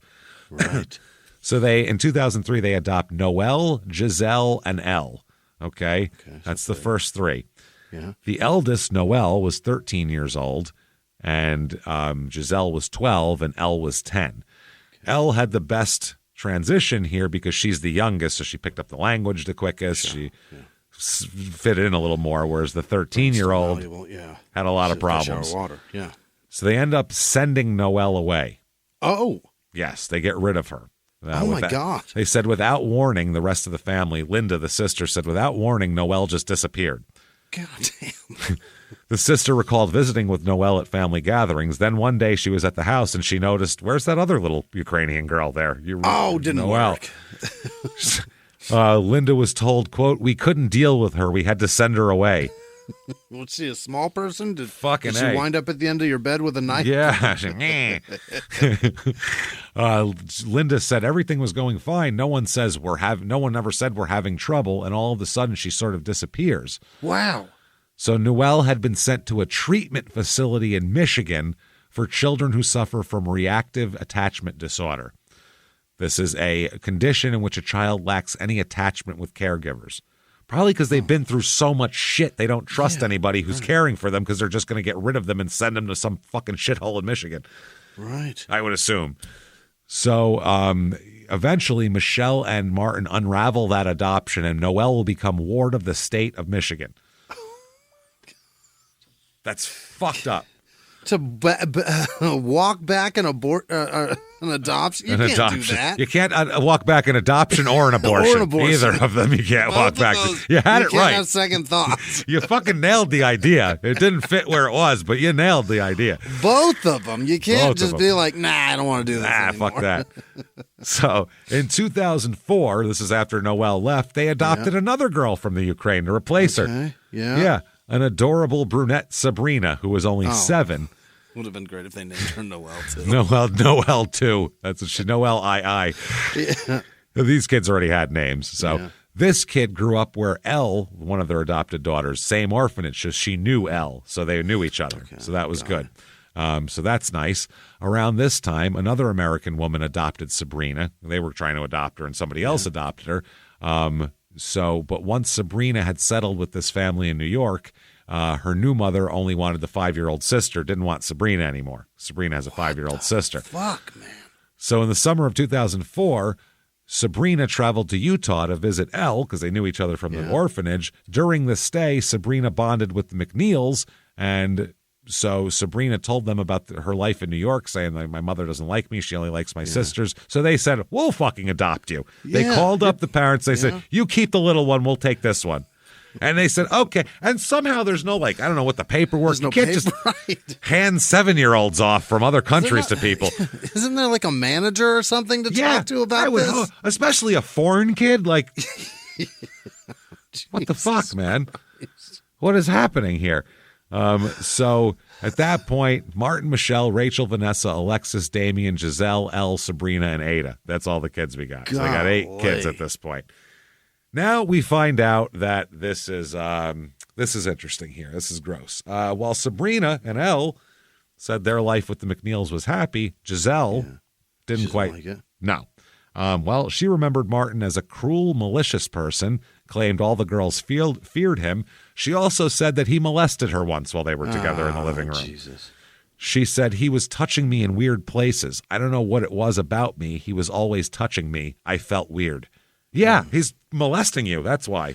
You're not supposed to like that. You're supposed. That's good. That means you're healthy. If that feels weird to you. You're supposed to hate that a lot. Yeah. So following the incident, Giselle just retreated to her bedroom in the basement. She told Michelle about it. Yeah. She told Michelle about it, but her mother told her not to talk about it ever again. This is how big broom, sweep. She said, quote, Michelle told Giselle, you can't actually have this conversation with him right now. He's under a lot of stress. With him? With him. Yeah, we don't need to talk to him. We can't talk to him because he's under a lot of stress. So if it's okay because he's under stress. Cool. Let's talk to the cops instead. Yeah, I was going to say, well, how does stress make you want to touch 7-year-olds? I don't understand the connection between 10 or 12 or whatever the fuck they are. How does stress make you want to touch children? I have a ton of stress. I've been stressed a lot. I'm never where's a kid I can do? It never fucking happens once. The farthest thing from my mind. that's what it is. I don't ever want to be stressed again. Fuck no. If that's the cause or that's the result. Yeah. 2005 comes around. I like to call this the year of many affairs. Okay. Yeah. He got involved in some affairs here. First one is where basically all of his horrible Ted Bundy secrets come to light here. Yeah. Anna Osborne Walthall, he goes out with. Okay. Anna. They have about a 6-month affair here. She runs a laser hair removal clinic, and he is the consulting doctor, because all of them have to have a consulting doctor by law. Yeah. So he's the consulting doctor is how that works. She is in her early 40s, Anna. She's raising 2 kids. She's embroiled in a huge divorce when she first met Martin. They describe her in this book as, quote, voluptuous with a round face framed with shoulder-length brown hair. So voluptuous again. She was outspoken, educated. She's got degrees in both business and music. Yeah. She was living in Park City, Utah, running a laser hair removal franchise in Salt Lake City called Sona Med Spa. Yep. So that's when Anna hired Martin as her medical director, which by law you have to have. Now, Anna opened up to Martin about her marriage. It's fallen apart. They got to be friends as they were as you do with coworkers. Well, look, man, you go through a divorce. We don't need to be friends. I'll tell you all about it. Well, so many Uber drivers have heard it. Yeah. How's your date? Not so great. That's She's a cunt. great. And also, he's also a lawyer is the main thing. She's in the middle of a divorce. It's more about being a lawyer. Very helpful. No one comes to me for legal advice, but they will tell me their shit. So he volunteered to assist as a liaison between her and her husband. Look, I'll talk to him for you, which is... Oh, a mediator. No, that's going to work. Of course, they end up having a sexual affair, Anna and Martin. Yeah. As they would lie in bed after sex, they'd have deep, intimate conversations. They'd discuss everything about their histories and families and lives. But most of the time, they would talk about weird shit that Martin liked to talk about. They said that Martin's mind was more morbid than most people's, but most people didn't get to see it, but she did. And he told her all sorts of shit. He told Anna of his lifelong struggle with homicidal urges. Oh, my God. And he told her at times he had surrendered to those demons. You were just inside me, and now you're professing that you murdered? I'm still leaking on the sheet, and you're fucking, I haven't even gotten the warm towel yet. Wow. He said the first time he tried to kill someone was when he was 8 years old. Okay. It was 1964, and his mother, Lillian, had drunkenly passed out on the couch, shit-faced. Yeah. So he went through all the cabinets. He's fucking 8. He went through all the cabinets and found all the medication he could find. Okay. He popped a beer open and put all the pills he could find into the beer. And let them dissolve. And then he woke his mom up and said, Mom, and she's all half shit-faced out of it. Here, drink it. And so he put it up to her lips and she drank it. He said, I helped her sit up and drink it. Then I watched as she stopped breathing. What? This is an 8-year-old. Yeah. Even if you hate your mother, this is fucking diabolical as an 8-year-old. His mother's heart stopped beating. His sister, Mary, came home and found her unconscious, called 911. Ambulances came and they revived her. Wow. So later, everyone, including the mom herself, thought that she tried to commit suicide. She said, I was blacked out, drunk. I must have tried to kill myself. I tried to end it all. And they all thought, God, the suicide attempt. And it was this big deal. As Anna was listening to this, she said she asked him, did you regret trying to kill her? His answer is, quote, I regret there wasn't more medication in the house. Golly. That's his mom. That's an 8-year-old. That, she said, freaked her out. Then he said, also, I murdered my older brother. Really? Yep, he said Rufus Roy McNeil, the drug addict, wasn't suicidal, but he would cut his wrists for attention sometimes because nobody gave a shit about him. While Martin was visiting New Jersey, Rufus called to say he had hurt himself and he wanted to die. So Martin said, sure thing. He went over to his mother's apartment, found Rufus lying unconscious in the bathtub with superficial cuts on his wrists. He stooped next to the tub, he told Anna, and dunked his brother's head underwater and held him there till he stopped struggling. Drowned him in the tub? Drowned him in the fucking tub. drowned him, his fucking Good brother, God. rather than helping. He's a Yeah. fucking doctor. You could try to help the man. Instead, you should kill him. Anna said, were you ever worried you'd get caught? And he said, no one would ask me about it. It's not unusual for a cutter to drown because they lose enough blood that they don't have the strength to stay above water. So they didn't even look into it. Hey. Wow. He also mentioned his desire to murder his daughter, Vanessa. Told her that her drug use has become a family embarrassment and he wants to kill her. He also, during one particular episode, during a violent sexual episode, Martin proposed killing Anna to put her out of her misery because she was upset about her divorce. I could just kill you. He offered it to her? He offered, I'll kill you if you want. And she was like, no, I'm good, really, I'm fine. So here's the thing, don't go to him with your fucking plight anymore. No He'll just kidding. offer to murder you. That's what I'm going to go do. pee so I don't get a UTI. I don't want to die. Next time I'm telling you something that's bothering me and stuff, and you're just like, I could kill you. That'd be the craziest thing in the world. Do you want me to drown you? I could drown you. Is that why you're telling me this? What do you want here? Then he said that throughout, and this is the sickest of all, I guess sicker than killing your daughter and your mother and your brother. Yeah. He said that throughout his medical career, he had murdered several patients. What? He's one of those two. He's a fucking serial killer. He's no kidding. Fucking serial murdering monster. Real life. He claimed to have published an anonymous article on mercy killings. This was a real article, and he claims he's the publisher. He's the one who wrote it because it's anonymous. The 1988 article published in the Journal of the American Medical Association. So they published it? Oh, it's entitled "It's Over, Debbie." The piece is written by an, quote, unknown medical student, which it was written by him, and it recounted the treatment of a 20-year-old woman dying of ovarian cancer, which is horrible. That's horrible. It's the worst. Because the patient was in pain and not responding to chemotherapy, he gave her an overdose of morphine with the intent of ending her life. Right. He said, I injected the morphine intravenously and watched to see if my calculations on its effect would be correct. Within seconds, her breathing slowed to a normal rate, her eyes closed, and her features softened as she seemed restful at last. This is what he's writing in the article. This is quotes from the article.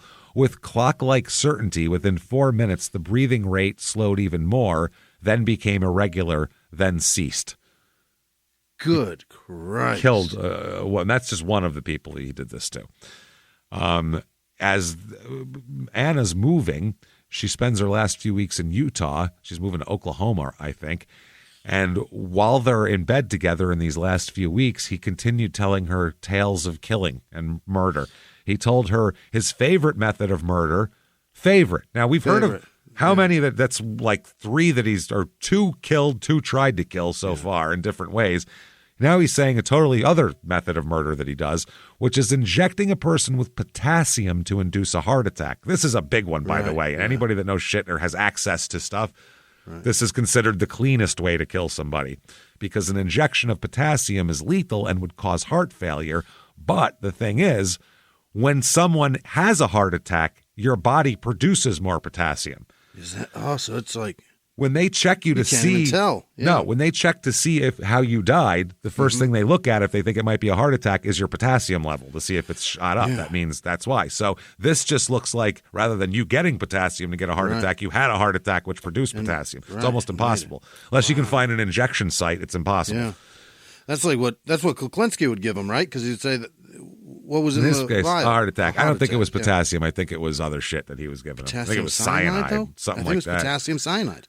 This is just potassium.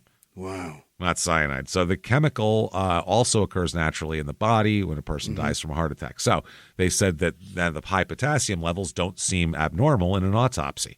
Wow. He told her he would never get caught killing, but he said if he ever does get arrested, he'll just he said he won't ever plead insanity. No. And she said, why not? And he said, because I always know exactly what I'm doing. Ooh. Make sure to say this isn't just some shit that happens. Yeah. He told her there's something that you can give someone that's natural, that's a heart attack that's not detectable after they have a heart attack. And she said this was their pillow talk. This is what they would do.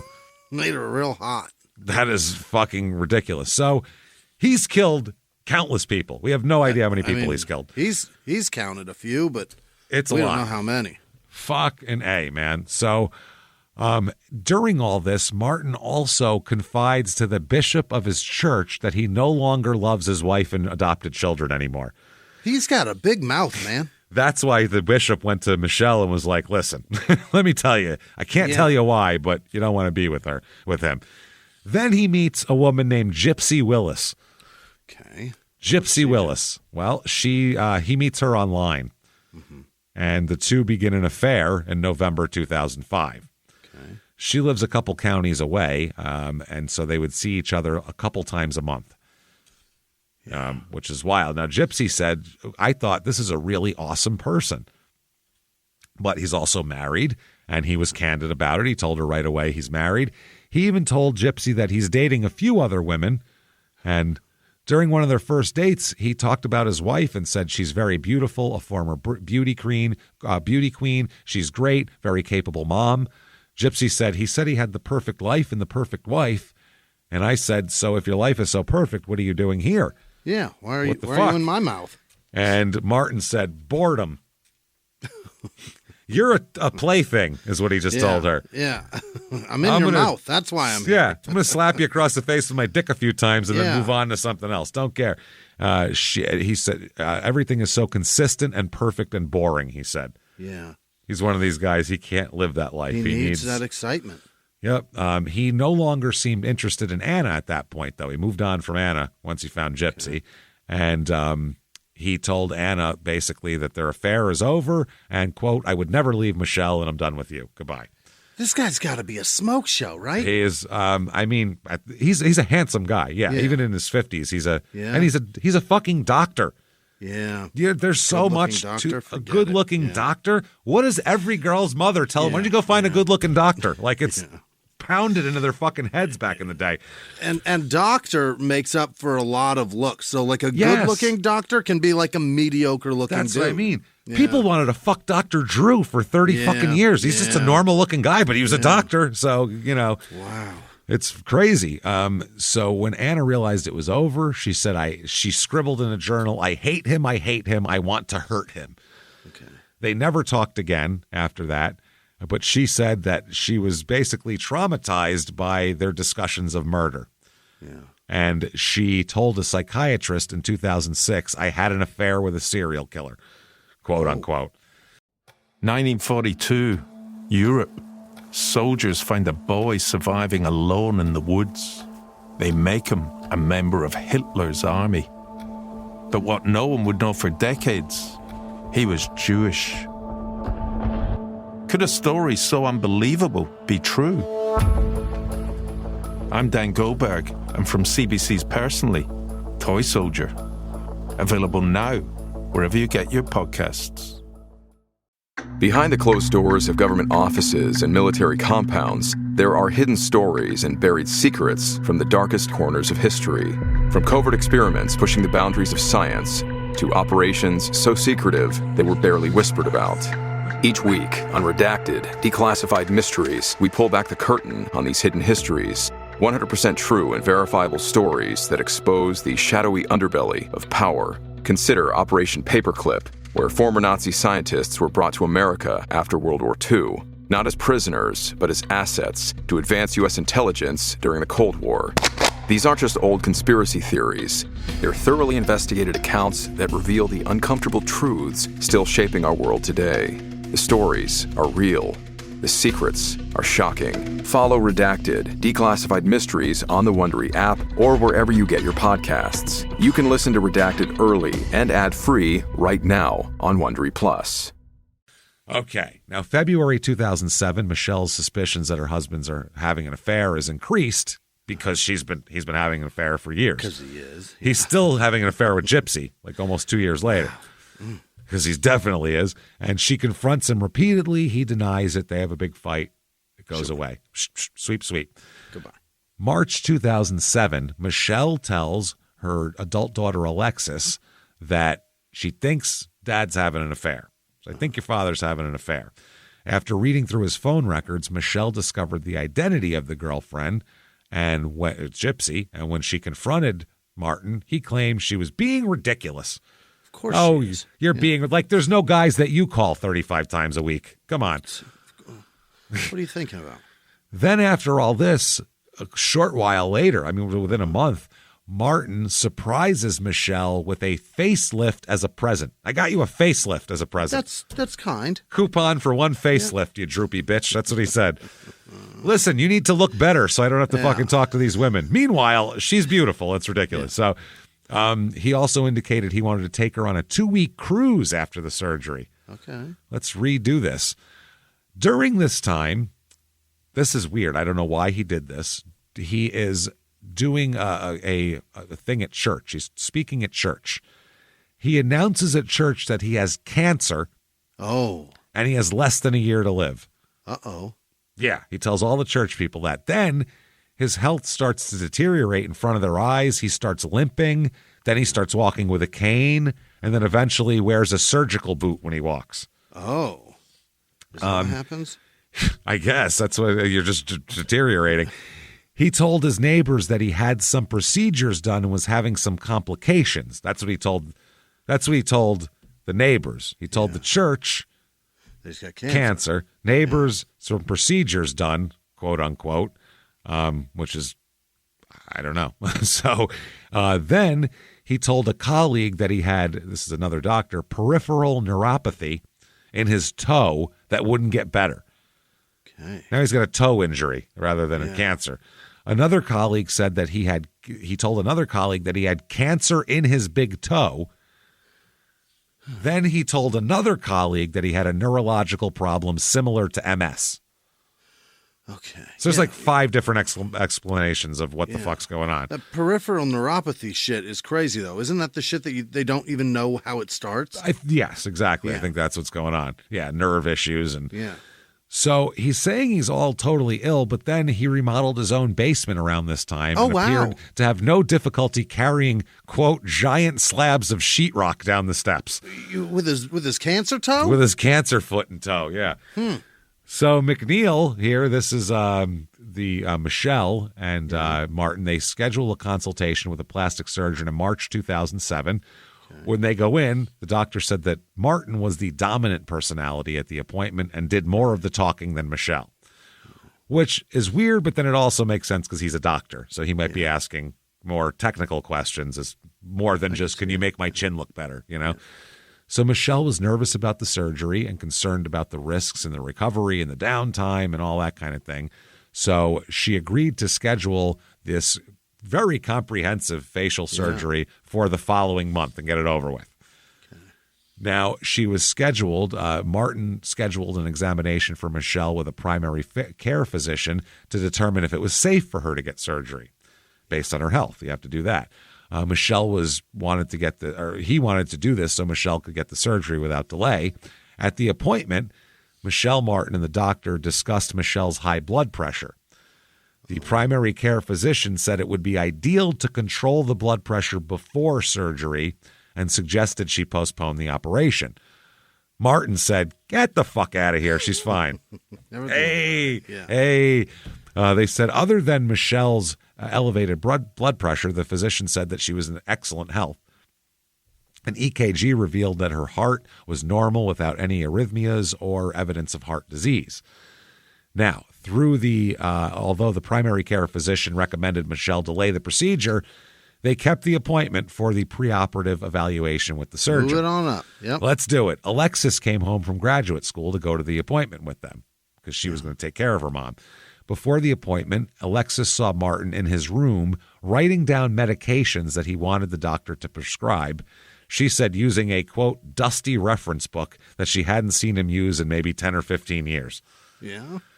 So on the way to the appointment, Michelle said she wanted to push the appointment back until summer so she could make sure her blood pressure would be under control.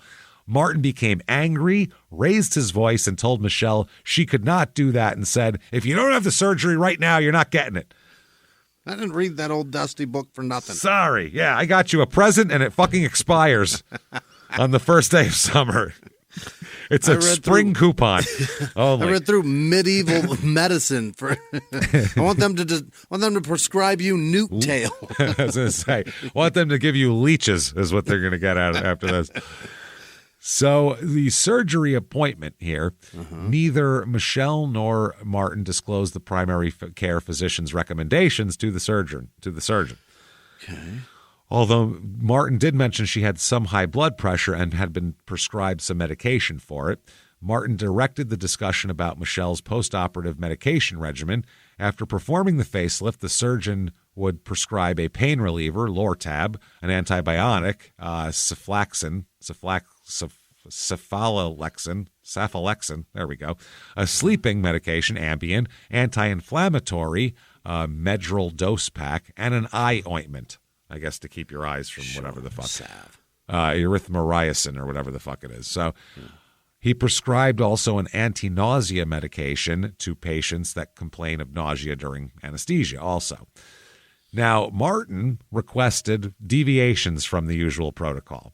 Oh. He said, listen, first of all, we need a stronger pain reliever, oxycodone, which is Percocet, is the brand name there. Yeah. Second, he said the Lortab, make it in liquid form. Oh, hell yeah. Yeah, we're doing shots. We're going to party. This is going to be. Shit's going to be crazy. So he requested more than the typical amount of Phenergen,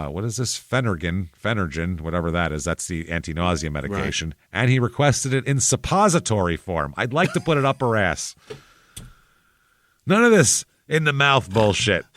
Is that a way to keep from throwing up? Plug your ass? Liquid Lortab, and then let me shove something up her ass. There we go. I need a booty bullet of anti-nausea. Fucking A. Okay. Finally, he requested Valium as well, which is for anti-anxiety. Now, Martin said that he was just concerned that Michelle wouldn't do well without having these other options available, and that he wanted to have all of the options available to him, even though Michelle told him that she didn't like taking a lot of medicine. Okay. The surgeon said, okay, I'll give her whatever you want. Is that right? Yeah, we're both doctors, you know. So he gave Michelle instructions to take one pill at a time and certainly avoid taking all of these things at the same time because you will never wake up. So Michelle assured the surgeon that she was going to try to minimize the amount of medication that she took. I'll take whatever the minimum is. If you take all of this, it's going to make you want to throw up, but then you'll jam that thing up your ass and you won't be able to throw great. up. You'll feel terrific after that. April 3rd, 2007 is the surgery, and this is 2 days after that, and Alexis is there as well, along with Martin, for the surgery. The surgery lasted all day, but the surgeon told Alexis that he was happy with the results. They said Michelle was in a little bit of pain and groggy and wanted to stay the night at the hospital. Right. So Martin returned to drive Michelle and Alexis home.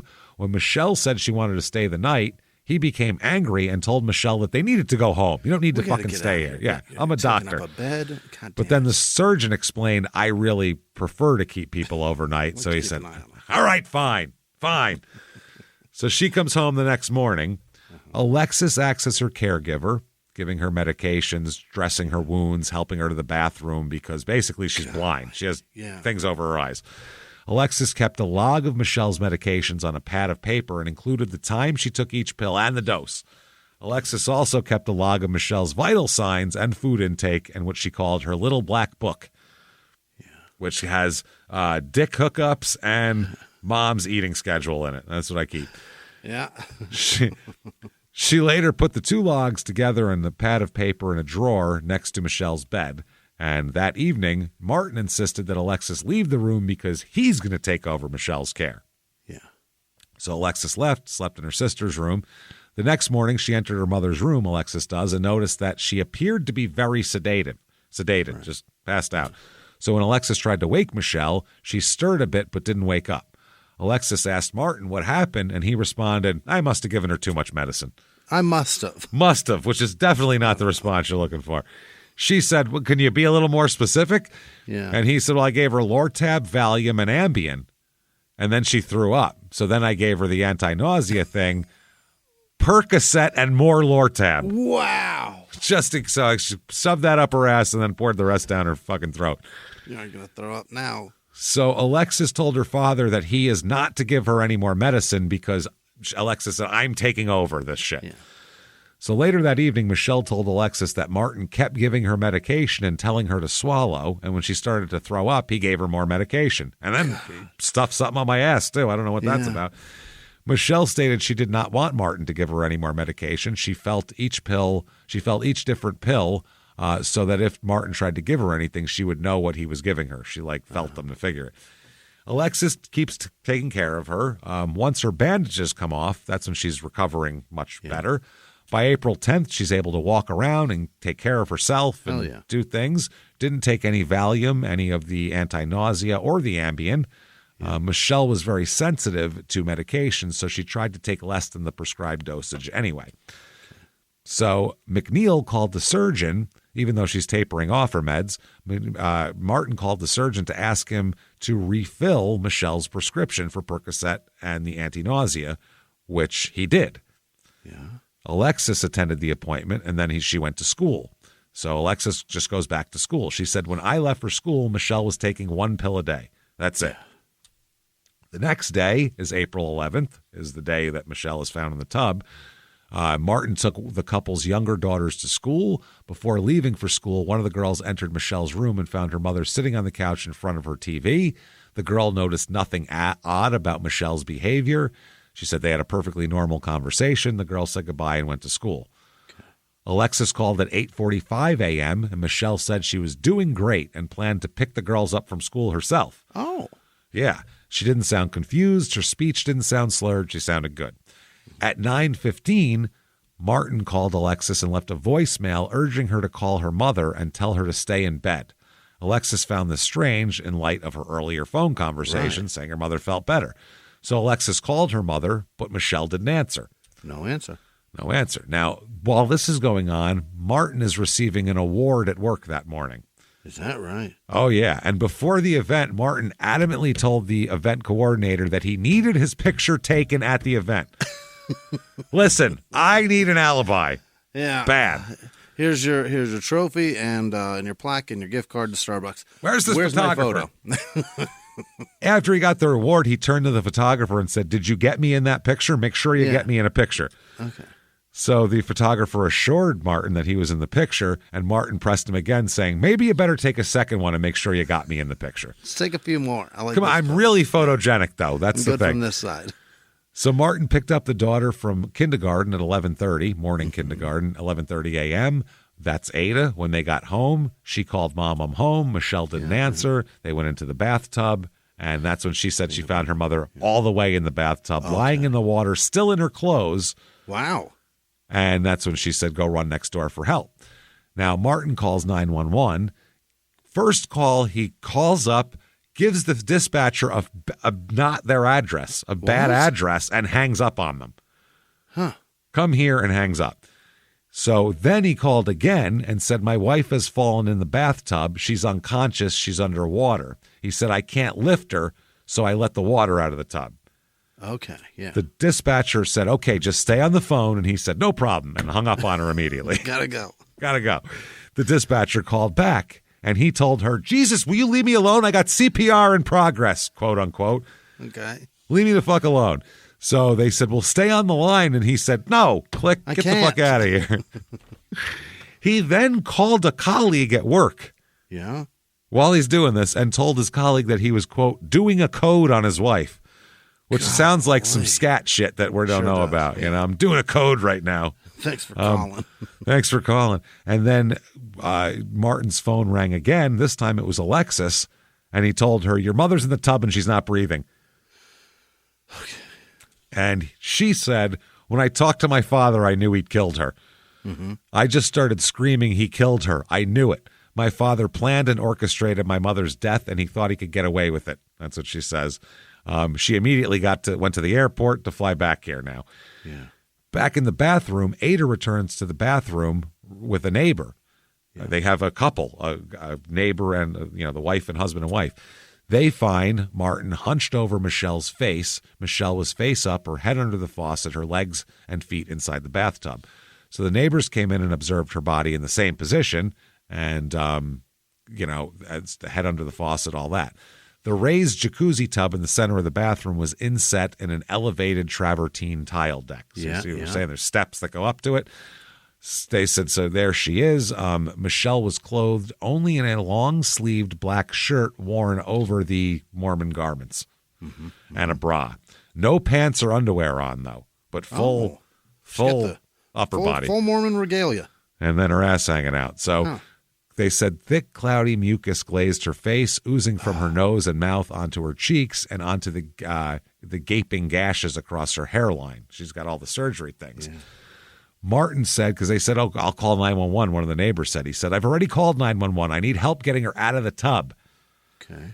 So that's what they do. They end up trying to pull her out of the tub. He said, I need a man's help to get her out of the tub. So they called another neighbor. He came in, and instinctively, he went to near Michelle's feet, and he said, and Martin said, let's get her out. So the guy scooped her up under the knees, and he grabbed her under the arms, and together they lifted her out. So her shirt and bra were pulled up to her neck, exposing her breasts, and they gently placed her on the floor beside the tub. Michelle's arms are at her side, and there's a puddle of water, obviously.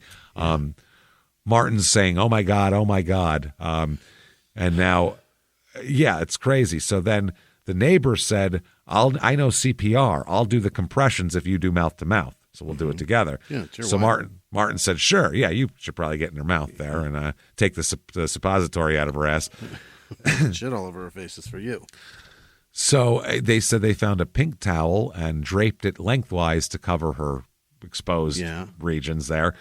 They place, even then they're thinking of modesty. That's nice. Save her life. Who cares if her pussy's out? Save her life. Then worry about fucking A. That's a sin to look at that. She won't care if she's dead and her fucking exposed. So yeah, but I'll be alive and I'll know that Jesus, I saw that. And fucking Lord Mormon will take me down, man. So they're pumping on all of this. After one round of compressions, the neighbor tapped on his wife's shoulder and said, I can do that. Go outside, wait for the ambulance so they can find us. Okay. So they do that. In the bathroom, the neighbor's doing the pumping, doing the chest compressions. Sure. And he said that he knew his neighbor was a doctor, so he figured he knew, and he deferred to him for instructions because he's a doctor, Martin. They're doing pretty good. Martin told him stop after several beats. Once again, he put his lips over Michelle's mouth and was doing the breath. They said that you couldn't see her chest going up and down while he was doing the compression, while he was doing the breathing, though. Really? So they were like, is he actually breathing into her fucking mouth or what? Or not? Yeah. Yeah, or is he sucking? Like, what's going on here? So that's how that goes. And they said there was no heartbeat. She wasn't breathing. Martin's mumbling, oh, my God, oh, my God, oh, my God. Then he sits up and touched his face and says, she shouldn't have done this. What? So they're doing CPR. He's alternating between what they said, fear and fury, and then calmly breathing into his wife's mouth. And out of nowhere, he said, why? All for a stupid surgery. Why? Okay. The neighbor said his demeanor would change, which we thought was a little bit different. He was very analytical sometimes, telling us what to do. Then he would tell us to stop, and then he would have a bit of an outburst over the situation, and then he would start back at calm again. So they said CPR wasn't being done properly, the neighbor said, but he didn't seem to even notice that he wasn't doing it. He said that Martin gave breaths and then paused to check her heartbeat and found none and said, why would you do this? And then out of nowhere, he slammed his fist on Michelle's chest and said, all because of a stupid surgery. Live, damn you. Live. So they're doing this. The two men continue to try to revive her, quote unquote. He at some point said, why did you have the surgery? I told you not to do it. Which he gave it to her as a present. Yeah. At this point, cops arrive, and as they enter the bathroom, this is all going on. They notice that she is, he's freaking out. He said, I'm her husband. I found her in the bathtub. She just had surgery. She had a facelift. She's on a lot of medication. Yeah. So the cops said, okay, well, we'll do CPR from here. We got this. And so they leave. Doug and the neighbor and his wife leave, and Martin stayed hanging over the body going, why, God, why? I mean, as dramatic as you can be. Why, God, why? Paramedics come in. They're doing CPR. They got the bag thing, so they're actually doing it. They said her color instantly changed from bluish to a pink fleshy color. Oh, that's good. Because there's actually oxygen going in her now. Right. After several rounds of CPR, that's going on. Then blood gushed from the incisions on her face, a result of the CPR manually stimulating her circulatory system. That means the heart's going, yeah. Meanwhile, well, it's not going, but blood's blood's they're flowing. moving it, Yeah. So Martin paced nervously around, shouting, "Why? I told her not to do it!" back and forth. Right. Gurgling sounds come from her chest as she gets a lot of fluid out of her mouth more than once. They said at least 3 to 4 cups came out the first time, and a substantial amount came out the second time. Mm-hmm. The noises are growing louder. They take a mask from her face and tipped her on her side. Her head fell, kind of over, and Michelle suddenly spewed several cups of clear liquid, and the water dribbled off the guy, off the paramedic. Sure. The officers resumed CPR. She's regurgitating more fluid and all of that. They said the vomit then spilled onto one of the paramedics. It's a frothy, thick, and tinged with blood. Right. So dripping onto the carpet. They're working on her. I guess while they're performing CPR, Martin told them that he'd only been away from the home for a short period of time, during which she must have overdosed on her pain meds, slipped in the tub, and hit her head. That's the only thing that could have happened. Great job. You already did it. He said he found her face down, slumped over the tub with her upper body inside the tub and her lower body out of the tub. Mm-hmm. And then he started yelling and yelling more. He started screaming. He said, "Why did you do it? Why did you have the surgery?" And he stormed out of the room, walked down the hallway. Then he came back and he looks up toward the ceiling at God and says, "After all I've done for you," he said, "after all the time I've spent in church, why have you done this to me? I've been a bishop. I paid tithing, and this is the way you repay me? This is what I get for it?" And he said, it's all fake, bro. That's the point. That was a bro. Bad shit happens to everyone. Bro, when they told you 10%, you weren't like, "What the fuck, man?" That should have been your first clue. So desperation comes here, and he says, then he starts screaming, "Why did you take all those medications? Look what it did to you." Right. I mean, just absolute, like his high school theatric drama shit here. They said that the increasingly aggressive outbursts drew the attention of the medics, who were like, "Can we get him the fuck move out of this? Like, he's distracting. This is crazy." They said this is beyond a typical reaction of an anguished spouse. This is bonkers shit. One of the paramedics said he was very angry. It was uncomfortable, honestly, to have him come back and forth into the room yelling at us constantly. So the fire chief pulls him aside and said, "Can you come with me so we can gather more information?" And they stood out on the front porch. As they spoke, Martin offered various explanations for what might have happened, saying he believed she might have slipped, tripped, or fallen into the tub and hit her head. He claimed he was gone 10 or 15 minutes, and when he returned, body bent over. That's it. So shortly thereafter, ambulance arrives. They take her to the hospital, obviously. That's the place you go with this type of shit. At the hospital, for 38 minutes, they tried to resuscitate her. She hasn't been breathing or heart beating for a long time. She hasn't taken a breath on her own in a while. As the nurses slowly, kind of calmed down and ceased working on her as it looked not good, they said Martin became hysterical.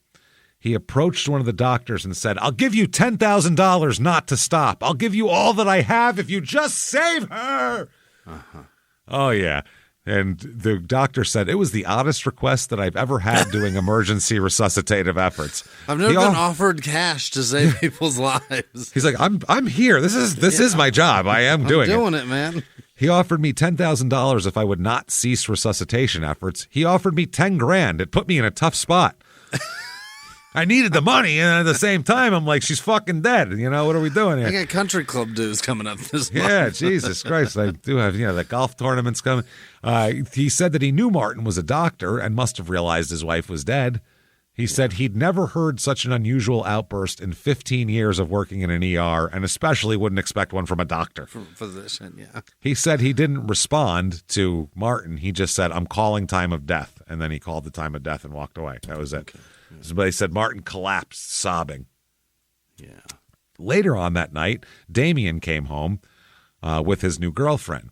Yeah. And Martin asked him and his girlfriend to accompany him to the bathroom where Martin had found Michelle that morning. "Let's go look at where your mom died. Come on." Bring your girlfriend, too. Nice to meet you, by the way. Have you seen where Mom died? Let me show you. Want to see where his mom died today? Come on, I'll show you. This morning. Shit. So the son's girlfriend noticed that the bathroom was clean, no trace of blood, although when Martin said that he found Michelle, there was blood everywhere. So Martin asked the girlfriend to retrieve the pills. Go get Michelle's pills. Why would you tell the girlfriend to do that? She had various drugs, but some of the bottles had very few pills in them. Martin and his son counted the pills, and he kept repeating Michelle was not taking her pills. So Martin became frustrated and said, I don't want to do this anymore. And then he had his son's girlfriend flush all the pills down the toilet. Just get rid of them all. Put them in the toilet? Throw them out. Yeah, just evidence, get rid of it. We don't need that. I don't want that in the house. I don't want any murder evidence anymore. Alexis returns home that evening. She went straight to the bedroom to look for the medications, but they were gone. It was already flushed, yeah. So items had been there the day before, the hospital bed, stuffed animals, blankets. It's all gone. Everything. The whole, any sign of Michelle being there is gone. Rolled her up and got her out. The bathroom rug was gone, even. Oh.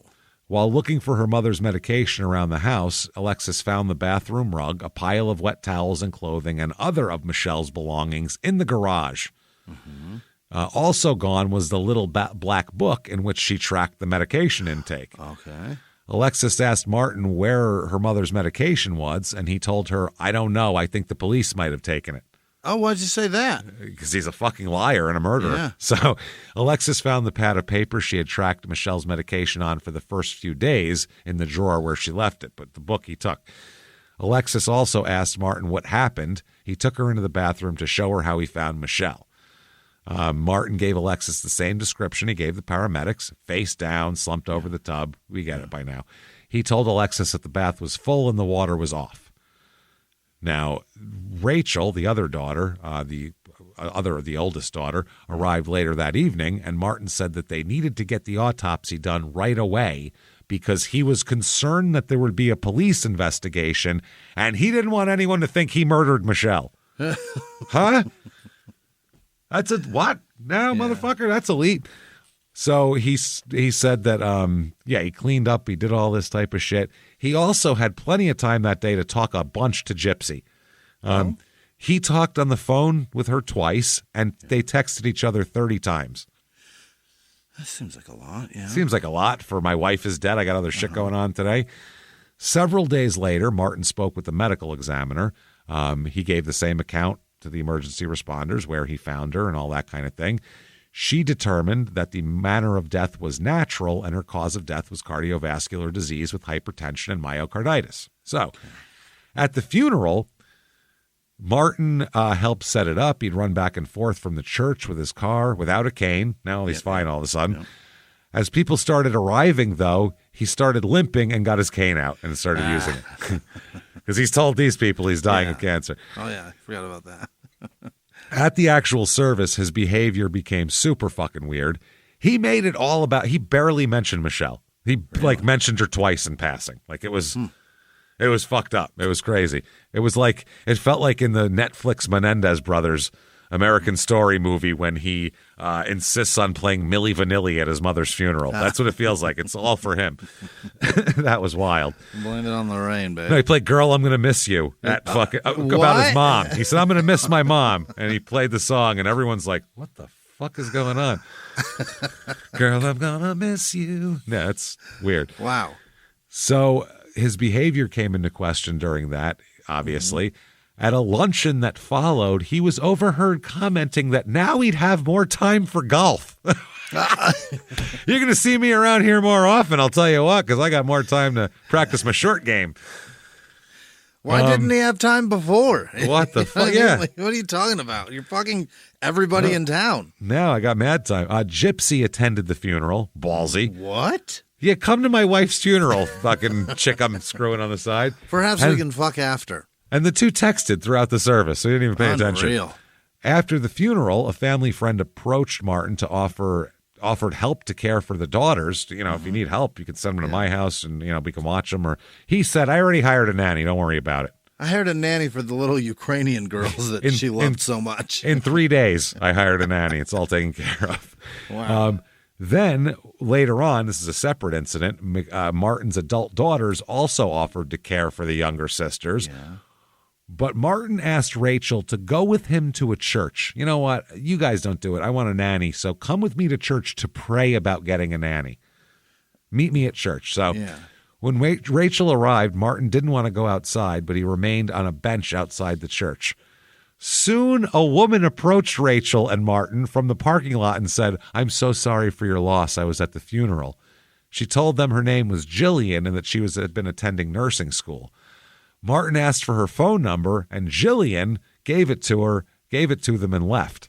So he hired this woman as the family nanny and said it happened at church. Prayers answered. Yeah. Jillian is Gypsy, his girlfriend. That's fuck. This guy is fucking twisted, bro. When this started, a Mormon bishop finds his wife. You expected this. Oh, well, he poisoned her. Maybe he's having an affair. This shit's twisted. This is way beyond any of that shit. This Gypsy I'm worried about. She seems bad. She moved into the family home, moved right in. Really? Yep. This is like 9 days after the death. She moves into the house.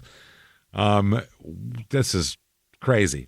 So she said that she didn't want to at first, but he, kept insisting. So she said, okay. Gypsy said, I thought that it would be better if things had, if everyone had time to regroup and that sort of thing. He was rather insistent that he needed help and that I would be a great support to him in his life. Oh, boy. So now a little bit about Gypsy. She's born in 1976, so about 20 years younger than him. She's a young gal. And, she moves in 9 days after to be the nanny. But weird thing is, most nannies in this situation, they watch the kids, they feed them, they do everything. One of the relatives said she didn't cook, clean, or do household duties. No? No, she wasn't a nanny at all. She just licks his ass? Never did anything. It was stuffed suppositories up there. She said the children were left alone and took care of themselves most of the time. Great nanny. Shit. Sabrina testified later that Gypsy didn't do anything a nanny would be expected to do. She said, quote, she made spaghetti once, and that was the only time she cooked. She didn't do anything. She made the easiest thing possible. She boiled noodles water. And poured sauce on it. Fucking threw noodles in there. Yeah, that's all she did. Threw macaroni on top. Damn it. June 2007, the police are called for a big fracas here at the house because Martin kicks Rachel and Alexis out of the home after they asked why Willis doesn't cook, clean, or take care of the children. Yeah, why is your nanny not nanny? Why does your nanny have all her clothes in your closet? Get out of my house! And he said, the fuck out, the both of you. Neither of you are going to blow me. Take a hike. So, summer 2007, Gypsy and Martin travel to Wyoming, where Gypsy introduces him to her family as her fiance. Uh-oh. This is my fiance. By the end of the summer, she just told everybody in public that her name was Jillian McNeil. Really? So they also applied for an identification card that listed the date of their marriage as April 14th, 2007, which is the day of Michelle's funeral. God damn. Now, they do get a marriage license, but they don't actually marry, Martin and Gypsy. Okay. Now, July 2007, Giselle, the daughter, returns to Ukraine to visit biological sisters of hers for a summer. Really? And family and investigators, believe that, this is just sending a kid over there. But we'll find out there's something way more sinister to this shit. September 2nd, 2007, a police report is filed alleging Martin twice fondled a sleeping daughter. Right. And said, quote, oh, I thought you were your mother. Ew. Ugh. What? Yes. Criminal charge is, that's his excuse when they wake up. Oh, I'm sorry. I thought you were your mother. God damn it. No, you didn't, motherfucker. How about the part where I'm an adolescent child? How about where I'm in my own room and I don't have mom's tits either? Right. She was, no. So she said, I thought you were your mother, and criminal charges were filed, dismissed, and then refiled. Okay. The same month, Linda, who is Michelle's sister, writes a letter to Governor John Huntsman and the Utah County Attorney's Office asking them to launch an investigation into the death. Yeah. And Martin is fired from his Department of Health and Human Services job as well. November 2007, Gypsy Willis brings a domestic violence complaint against Martin, but later recants it and it gets dismissed. Oh, God damn it. The notary said that Martin dominated the conversation during recanting, and investigators believe he prepared a document that led to the dismissal because he spelled Willis's name wrong. He doesn't even know. He wrote a thing out and said, "Sign this." Yeah. And he didn't even spell her fucking Spelled name her right. name wrong. Wow. Gypsy Williams. Well, yeah. Jizzy Williams. Oh, that's not my name. So the investigation, 6 months after Michelle's dead, the case is reopened. Mm-hmm. They then discover that Martin lied about his age to get into the military, had a long history of forging checks leading to theft and fraud, and also all the other shit that they're He's been starting to lying find his out. entire fucking life. Yep. So they're like, what are the odds he's telling us the truth? Right. Spring 2008, this is where it gets real fucked up. Giselle, one of the adopted kids, now she's missing, they said. What? Everybody says, where the hell is Giselle? Yeah. He says, well, I sent her to Ukraine to visit family. But he sent her there forever, never expecting her to return.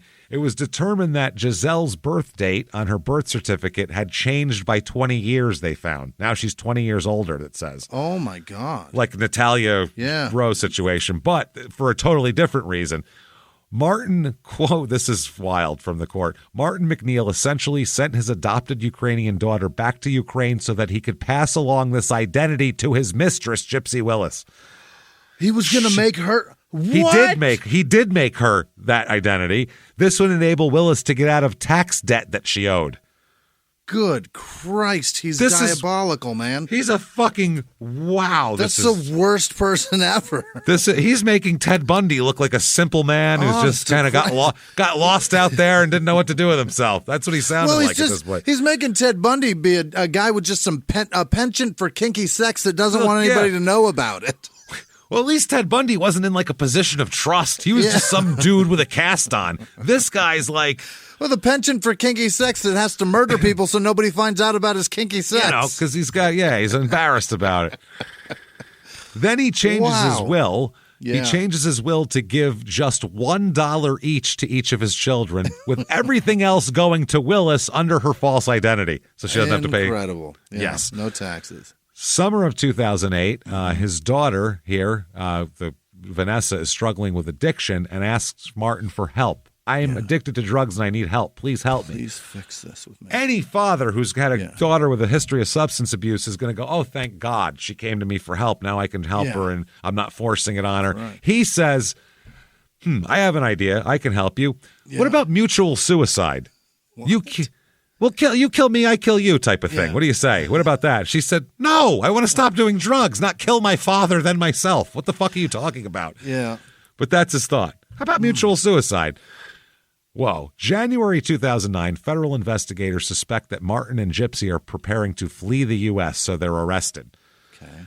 They're arrested, indicted. Martin's indicted in federal court on 9 counts of identity theft and other charges after they used the ID to create fake IDs, open up bank accounts under the false name, and also deeded his house to himself while acting as an attorney for his dead wife.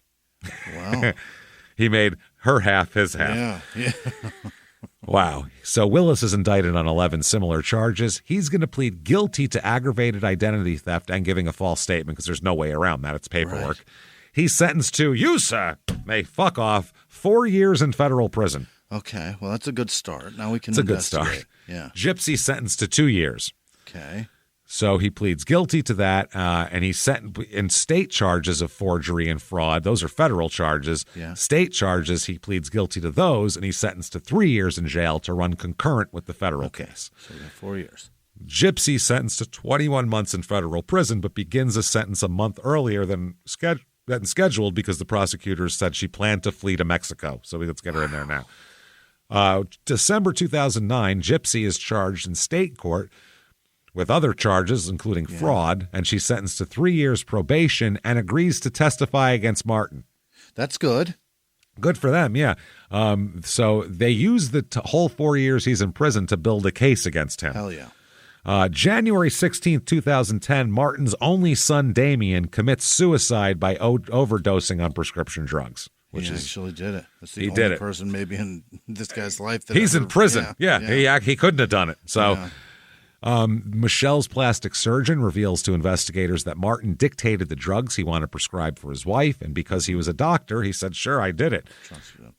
They witnessed Martin's behavior after Michelle's death, obviously. All the adult daughters ask that they re-examine the manner of death here. So that's when they figure out the toxicology, and the report states at the time of death, Michelle's blood contained Valium, Percocet, Phenergan, and Ambien in concentrations likely to render her severely obtunded. I don't know. It's immobile. Wow. difficult to arouse and potentially asleep and unable to respond constructively to her environment. So then they ask another doctor. That's when the other guy changes the manner of death from natural to undetermined and changed her cause of death from heart disease to combined effects of heart disease and drug toxicity. Okay.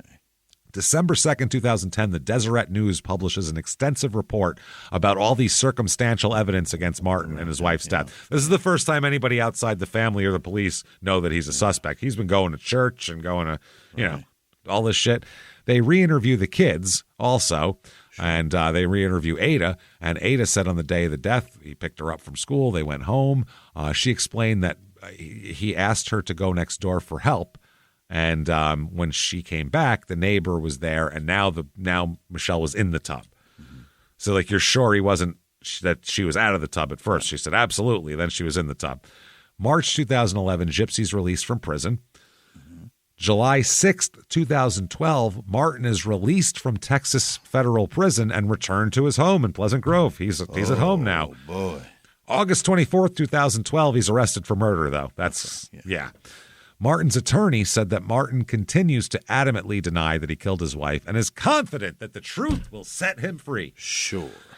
Family's reaction to the arrest here, Alexis, the daughter, who had been begging them to arrest her father. She said, we know he's guilty. We know he'll harm again. If he's let out, he'll come after us. That's a great point. Yeah. She said that Alexis said that she was so happy and had waited so long for her father to be held accountable. She said, it's horrible to be happy about the arrest of your father, but finally he's being held accountable for murdering my mother and other people. Say it. Yeah. Yeah. Pre-trial, they want to exclude the youngest daughter from testifying, Ada. Yeah. Because they said that all the interviews that she's done could result in false memories, which actually is true. Yeah. For a 6-year-old who's now 11, that's actually true. So the court granted the motion in part and denied it in part. They ruled the girl was not competent to testify at trial because after the interviews, she was subjected to suggestive and repeated questioning about material facts. But the trial court admitted her interview then. So they said, well, before they did all that, her first interview, we'll call that her story. Mm-hmm. And she appeared in court at trial for cross-examination. Also, they're trying to exclude jailhouse informants he's talked to. Oh, fuck yeah. This guy, you think this guy shuts the fuck up for 2 minutes? He's a motor-mouthed motherfucker. And he's a braggart, too. Yeah. So they said the trial court ordered that the state in writing disclose to the defense with respect to each inmate who will testify and all the benefits promised them. So are they getting off of shit and stuff like that? In response to that, the state filed a notice of benefits offered, but they didn't disclose everything. No. And we'll find that out. During the trial, the court ordered that all witnesses be excluded from the courtroom while not testifying, and that fact witnesses shall not watch or listen to television, radio, or internet news coverage of the trial while under subpoena.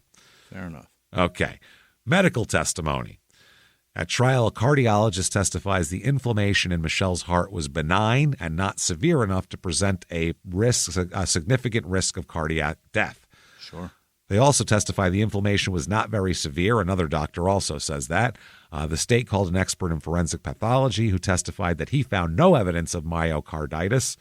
The expert also presented a new theory on her cause of death, drowning. Bunch of drugs, and you put her in the water and she fucking drowns. They said on 5 facts they based that. First, she regurgitated large amounts of water while emergency responders performed CPR. So she must have swallowed and inhaled water. Second, she had water in her airway. Exactly. Third, her lungs were twice as heavy as typical lungs, meaning they were soaked. Yeah, waterlogged. The fluid was found in the chambers of her lungs, and her blood was significantly diluted, which occurs when someone inhales water and it streams into the blood vessels and into the general circulation. Sure. His girlfriend Anna testifies, the one he told about killing all these people.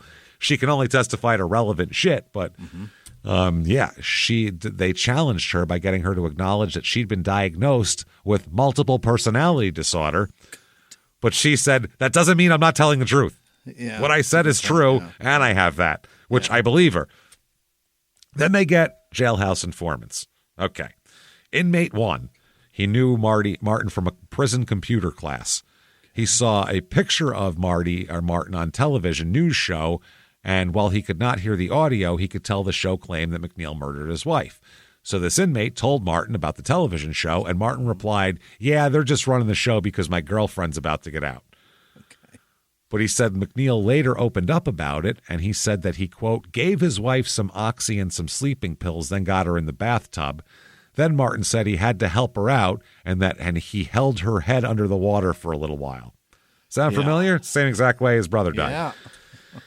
When inmate 1 asked Martin why he killed his wife, Martin responded that she was in the way and she wanted the house and kids, but that the authorities can't prove that he did shit.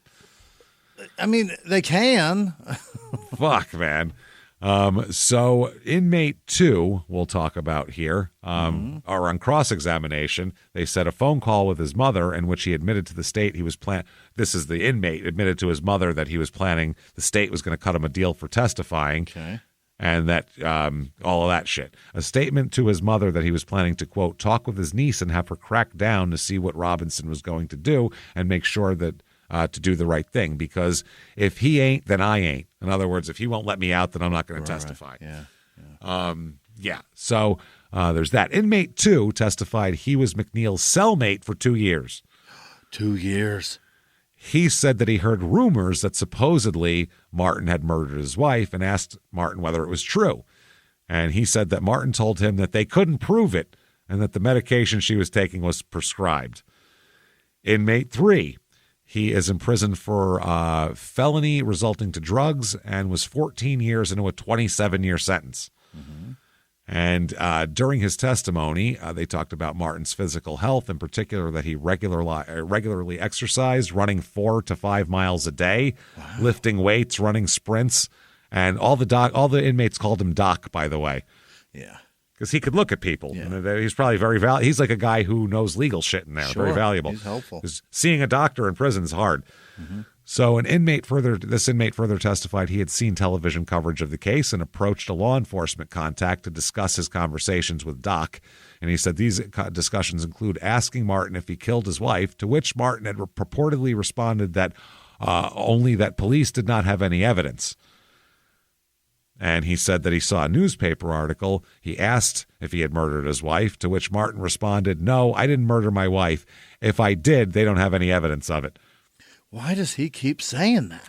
Because he's so arrogant. He can't help it. He's just that guy. He has to be cool. Inmate 4 testified that he heard that McNeil had killed his wife. When he asked Martin about it, Martin responded, quote, the bitch drowned.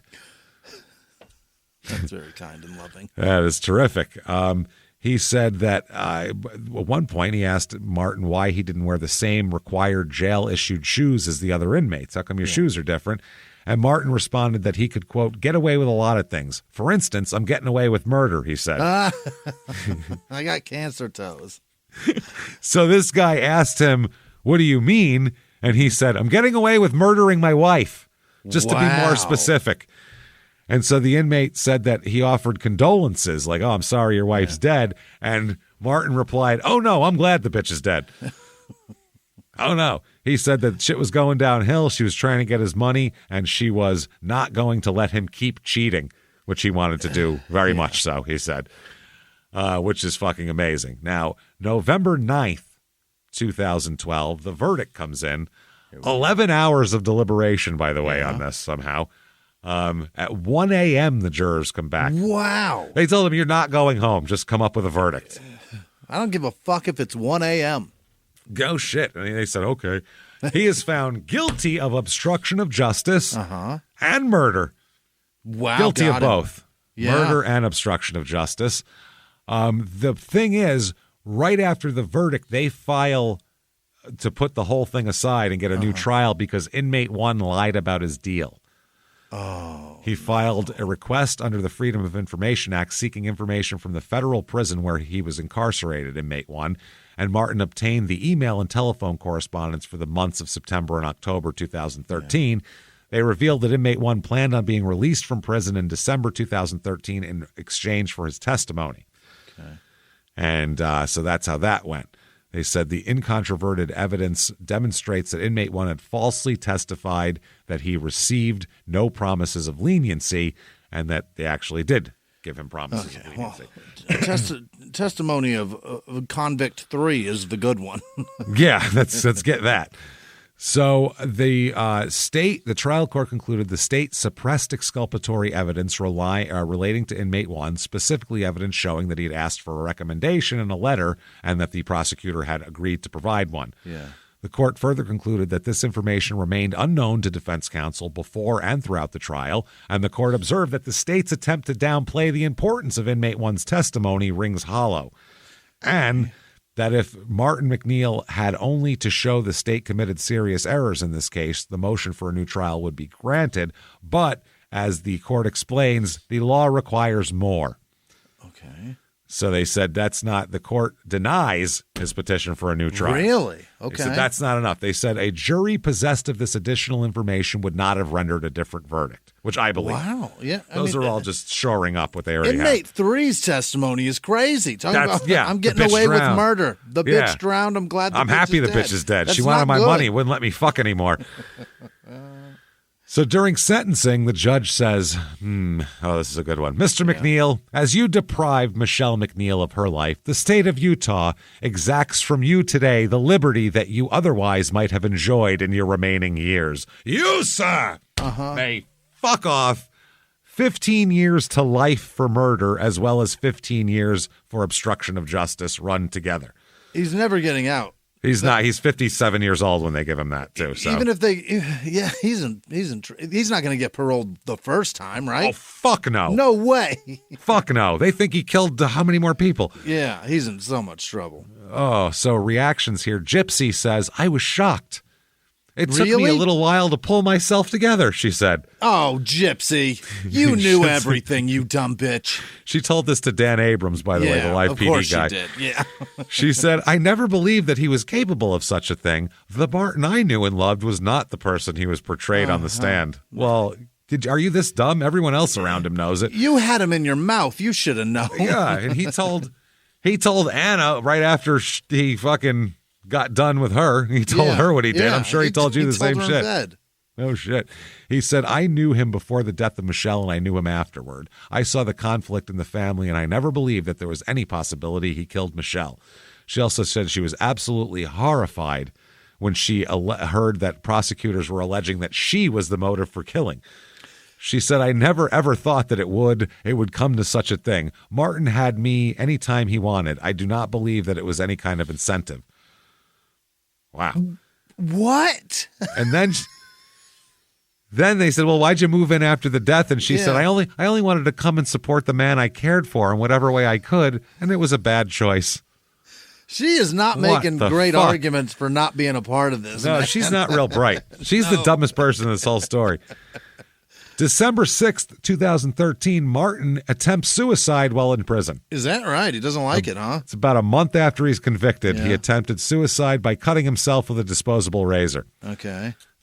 Deputies at the time said he was unhappy he was interrupted and was uncooperative with treatment attempts. He was like, fuck, leave me alone. I'm trying to kill myself. Then more charges come up. In addition to the murder, this is why he tried to off himself, I think. In addition to the murder trial, he is found guilty of forcible sexual abuse of his daughter, Alexis. There's a reason why she hates him so much. Alexis, the oldest. Not a girl. And was sentenced to 1 to 15 years for that crime. Mm-hmm. He wouldn't have been eligible for parole till at least for 17 years, which is 2031 at the time. Yeah. 2017, he's going to appeal. We'll go through this extremely quickly. Sufficiency of the evidence, is he saying. Yeah. He's saying the circumstantial evidence in this case were far from sufficient to support a conviction, which there's not a ton of evidence, but It's just obvious. enough. It's Yeah. common sense. It's one of those things. There was no eyewitnesses in the case to any event that would have explained the cause of death, and the investigation failed to reveal any physical evidence that would demonstrate that anyone intentionally contributed to Michelle's death. The evidence is insufficient for a reasonable jury to convict. Okay, that's terrific. But they say that the informants, they go on, they also suggest that the trial court erred in admitting the CJC interview of the child from back then, saying that the interview was erroneous because the trial court found that Alexis improperly influenced the girl's testimony on the events. The older sister told her what to say, is what they're saying. A trial court has broad discretion to admit or exclude evidence at its determination, and typically will only be disturbed if it constitutes an abuse of discretion. So that's what they say. They said that everything that she said in the interview, as expressed, were largely consistent with prior statements to Alexis and are corroborated by the statements of other witnesses, including Martin. So get the fuck out of here. His parole or his appeal is denied. Fuck off. They said the court has a broad discretion to admit or exclude evidence. So, sorry, that's not going to cut it. April 9th, 2017. Martin uses a hose and a natural gas line intended for a heater inside the greenhouse of the prison to kill himself. What did he do? He did it in an area put it where in his mouth? where no cameras could see what he was doing. He was found Holy shit. Natural gas, man. He just fucking said, fuck it. Sucked it. Sucked it down. or You let it go sucked into that the hose, room. sir. Yeah. Went into a small room. Yeah. He was found unresponsive by 2 inmates who attempted to help him. He did have authorization to be in the greenhouse, which is why he was in there. Nobody was watching him or looking for him. He was approved to care for plants, they said. Holy shit. They asked whether the prison had taken any steps since his death to restrict access to the natural gas line, and they said, we review all major incidents and look for ways to prevent future occurrences. We like Other to give inmates are like, what a great idea. Yeah, we like to give all murdering pieces of shit an opportunity of their own way out. I mean, you just give them a little tab, you know, just a little something, a little thread they could pull on and unravel the whole thing. Not Small a lot, garden just in hose and case. a natural gas line. Just in case. We don't say natural gas line, please don't inhale. If you figure it out yourself, then it's not on us. If you're a doctor, you might know that. Yep. They said McNeil had been suicidal since being sent to prison. According to everybody, 2 inmates who found him believed that he killed himself because of the appeal that he lost, because they had talked to him. They said both told, and this is the investigator, both told me that McNeil had tried to kill himself before and that McNeil felt he was tortured the last time he attempted suicide, and McNeil had told him he was going to attempt to suicide again. He wouldn't tell anybody. He's going to keep that shit quiet as fuck. Right. Well, which I guess that's the best way to go about it here.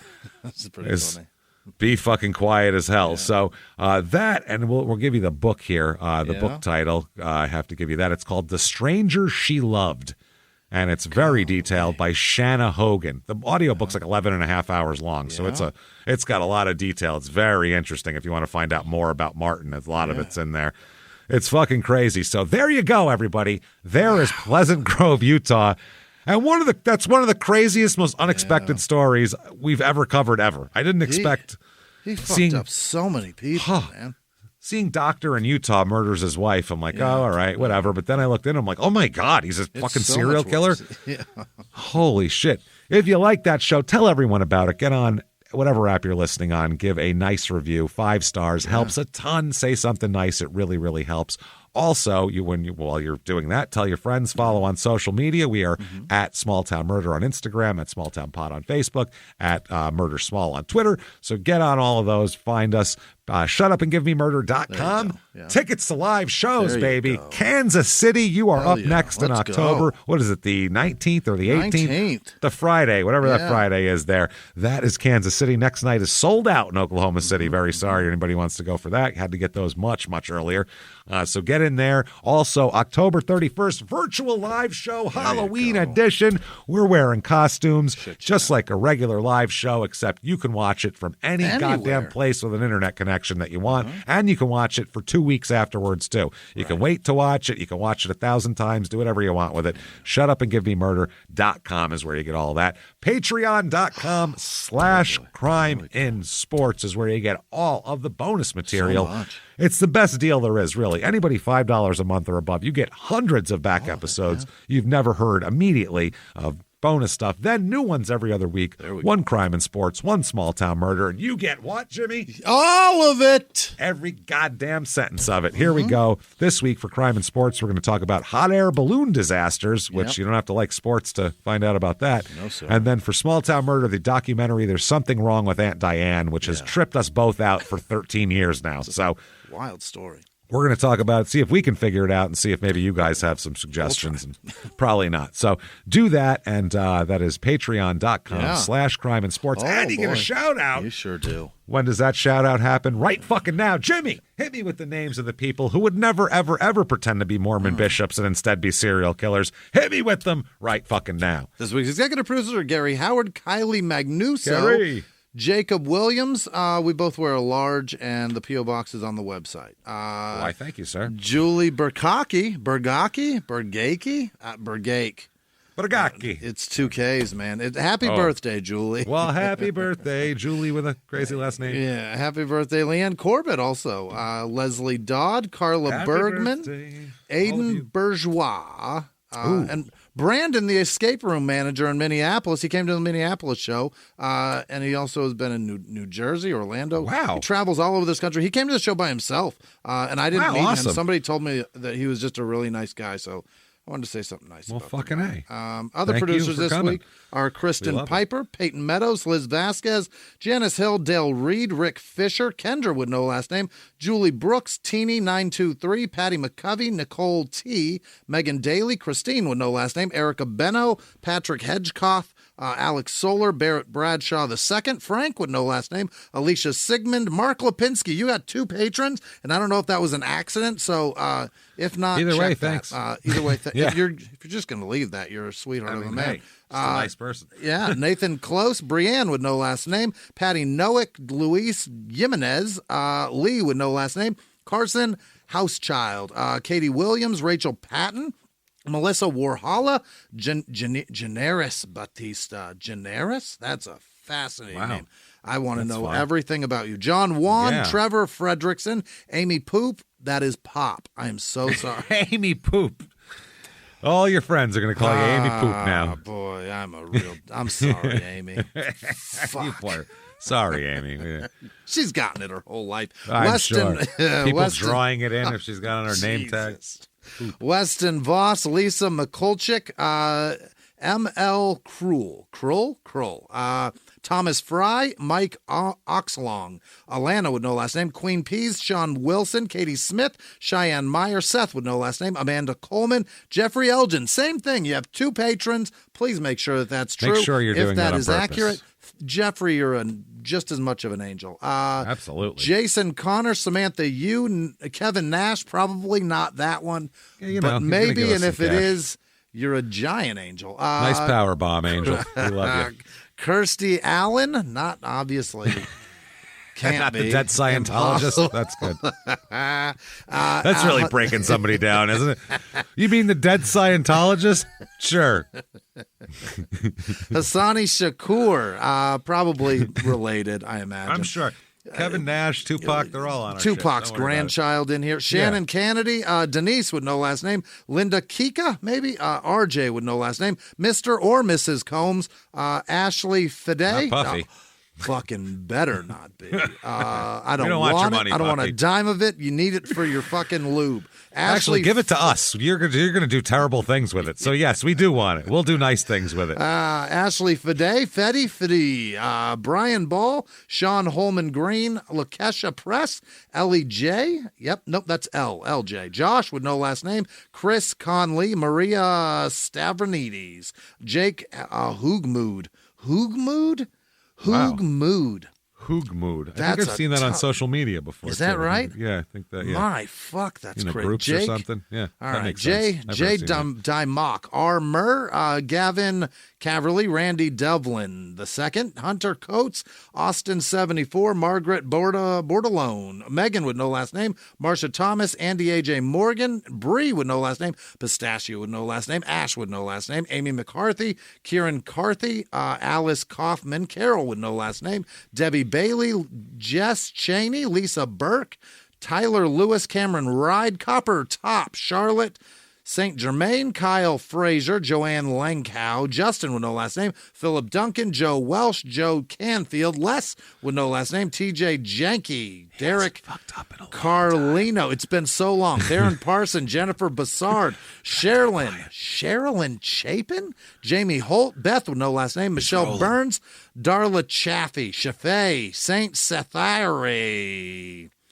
That's the name. Came off there. That's why. What do you want? What are you going to do? L. Gordon, 29, Kenley Smith, Monica Fadley, Jennifer Moges, Cameron W., Jory Larson, Bitter Bunny, Crystal Hayden, Sharna Murphy, Sarah Pierre Pereira, Debbie Phillips, Elijah. It's Debbie. Chavez. She's been called that when she was drunk. Someone's drunk. Debbie. Debbie. Debbie. Over here, Debbie. Let me in, Debbie. I swear.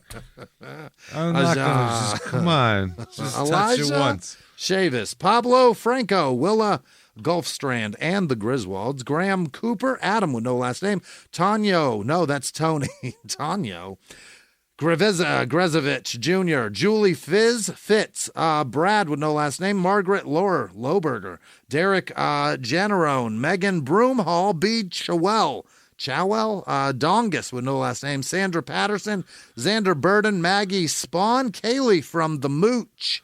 Where's the Mooch, James? I don't know. The Beats muck? the shit out of me. Maybe Winnemucca. I'll bet it's from the muck. Maybe, yeah. It's probably the muck. Nevada. And poop. And poop. Poop. Every week, we've got to thank Poop. And all of our patrons, you guys are amazing. Thank you. Thank you so much, everybody. Thank you so much for what you do for us on a daily, weekly, monthly, yearly, decadely basis. 1,000 stars, I would.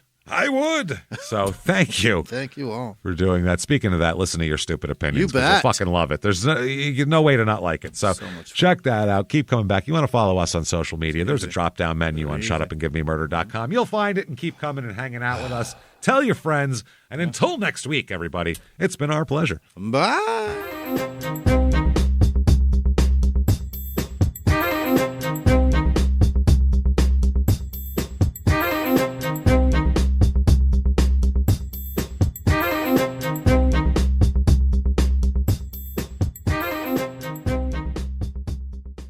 If you like Small Town Murder, you can listen early and ad-free now by joining Wondery Plus in the Wondery app or on Apple Podcasts. Prime members can listen early and ad-free on Amazon Music. Before you go, tell us about yourself by filling out a short survey at Wondery.com/survey. He was hip-hop's biggest mogul, the man who redefined fame, fortune, and the music industry.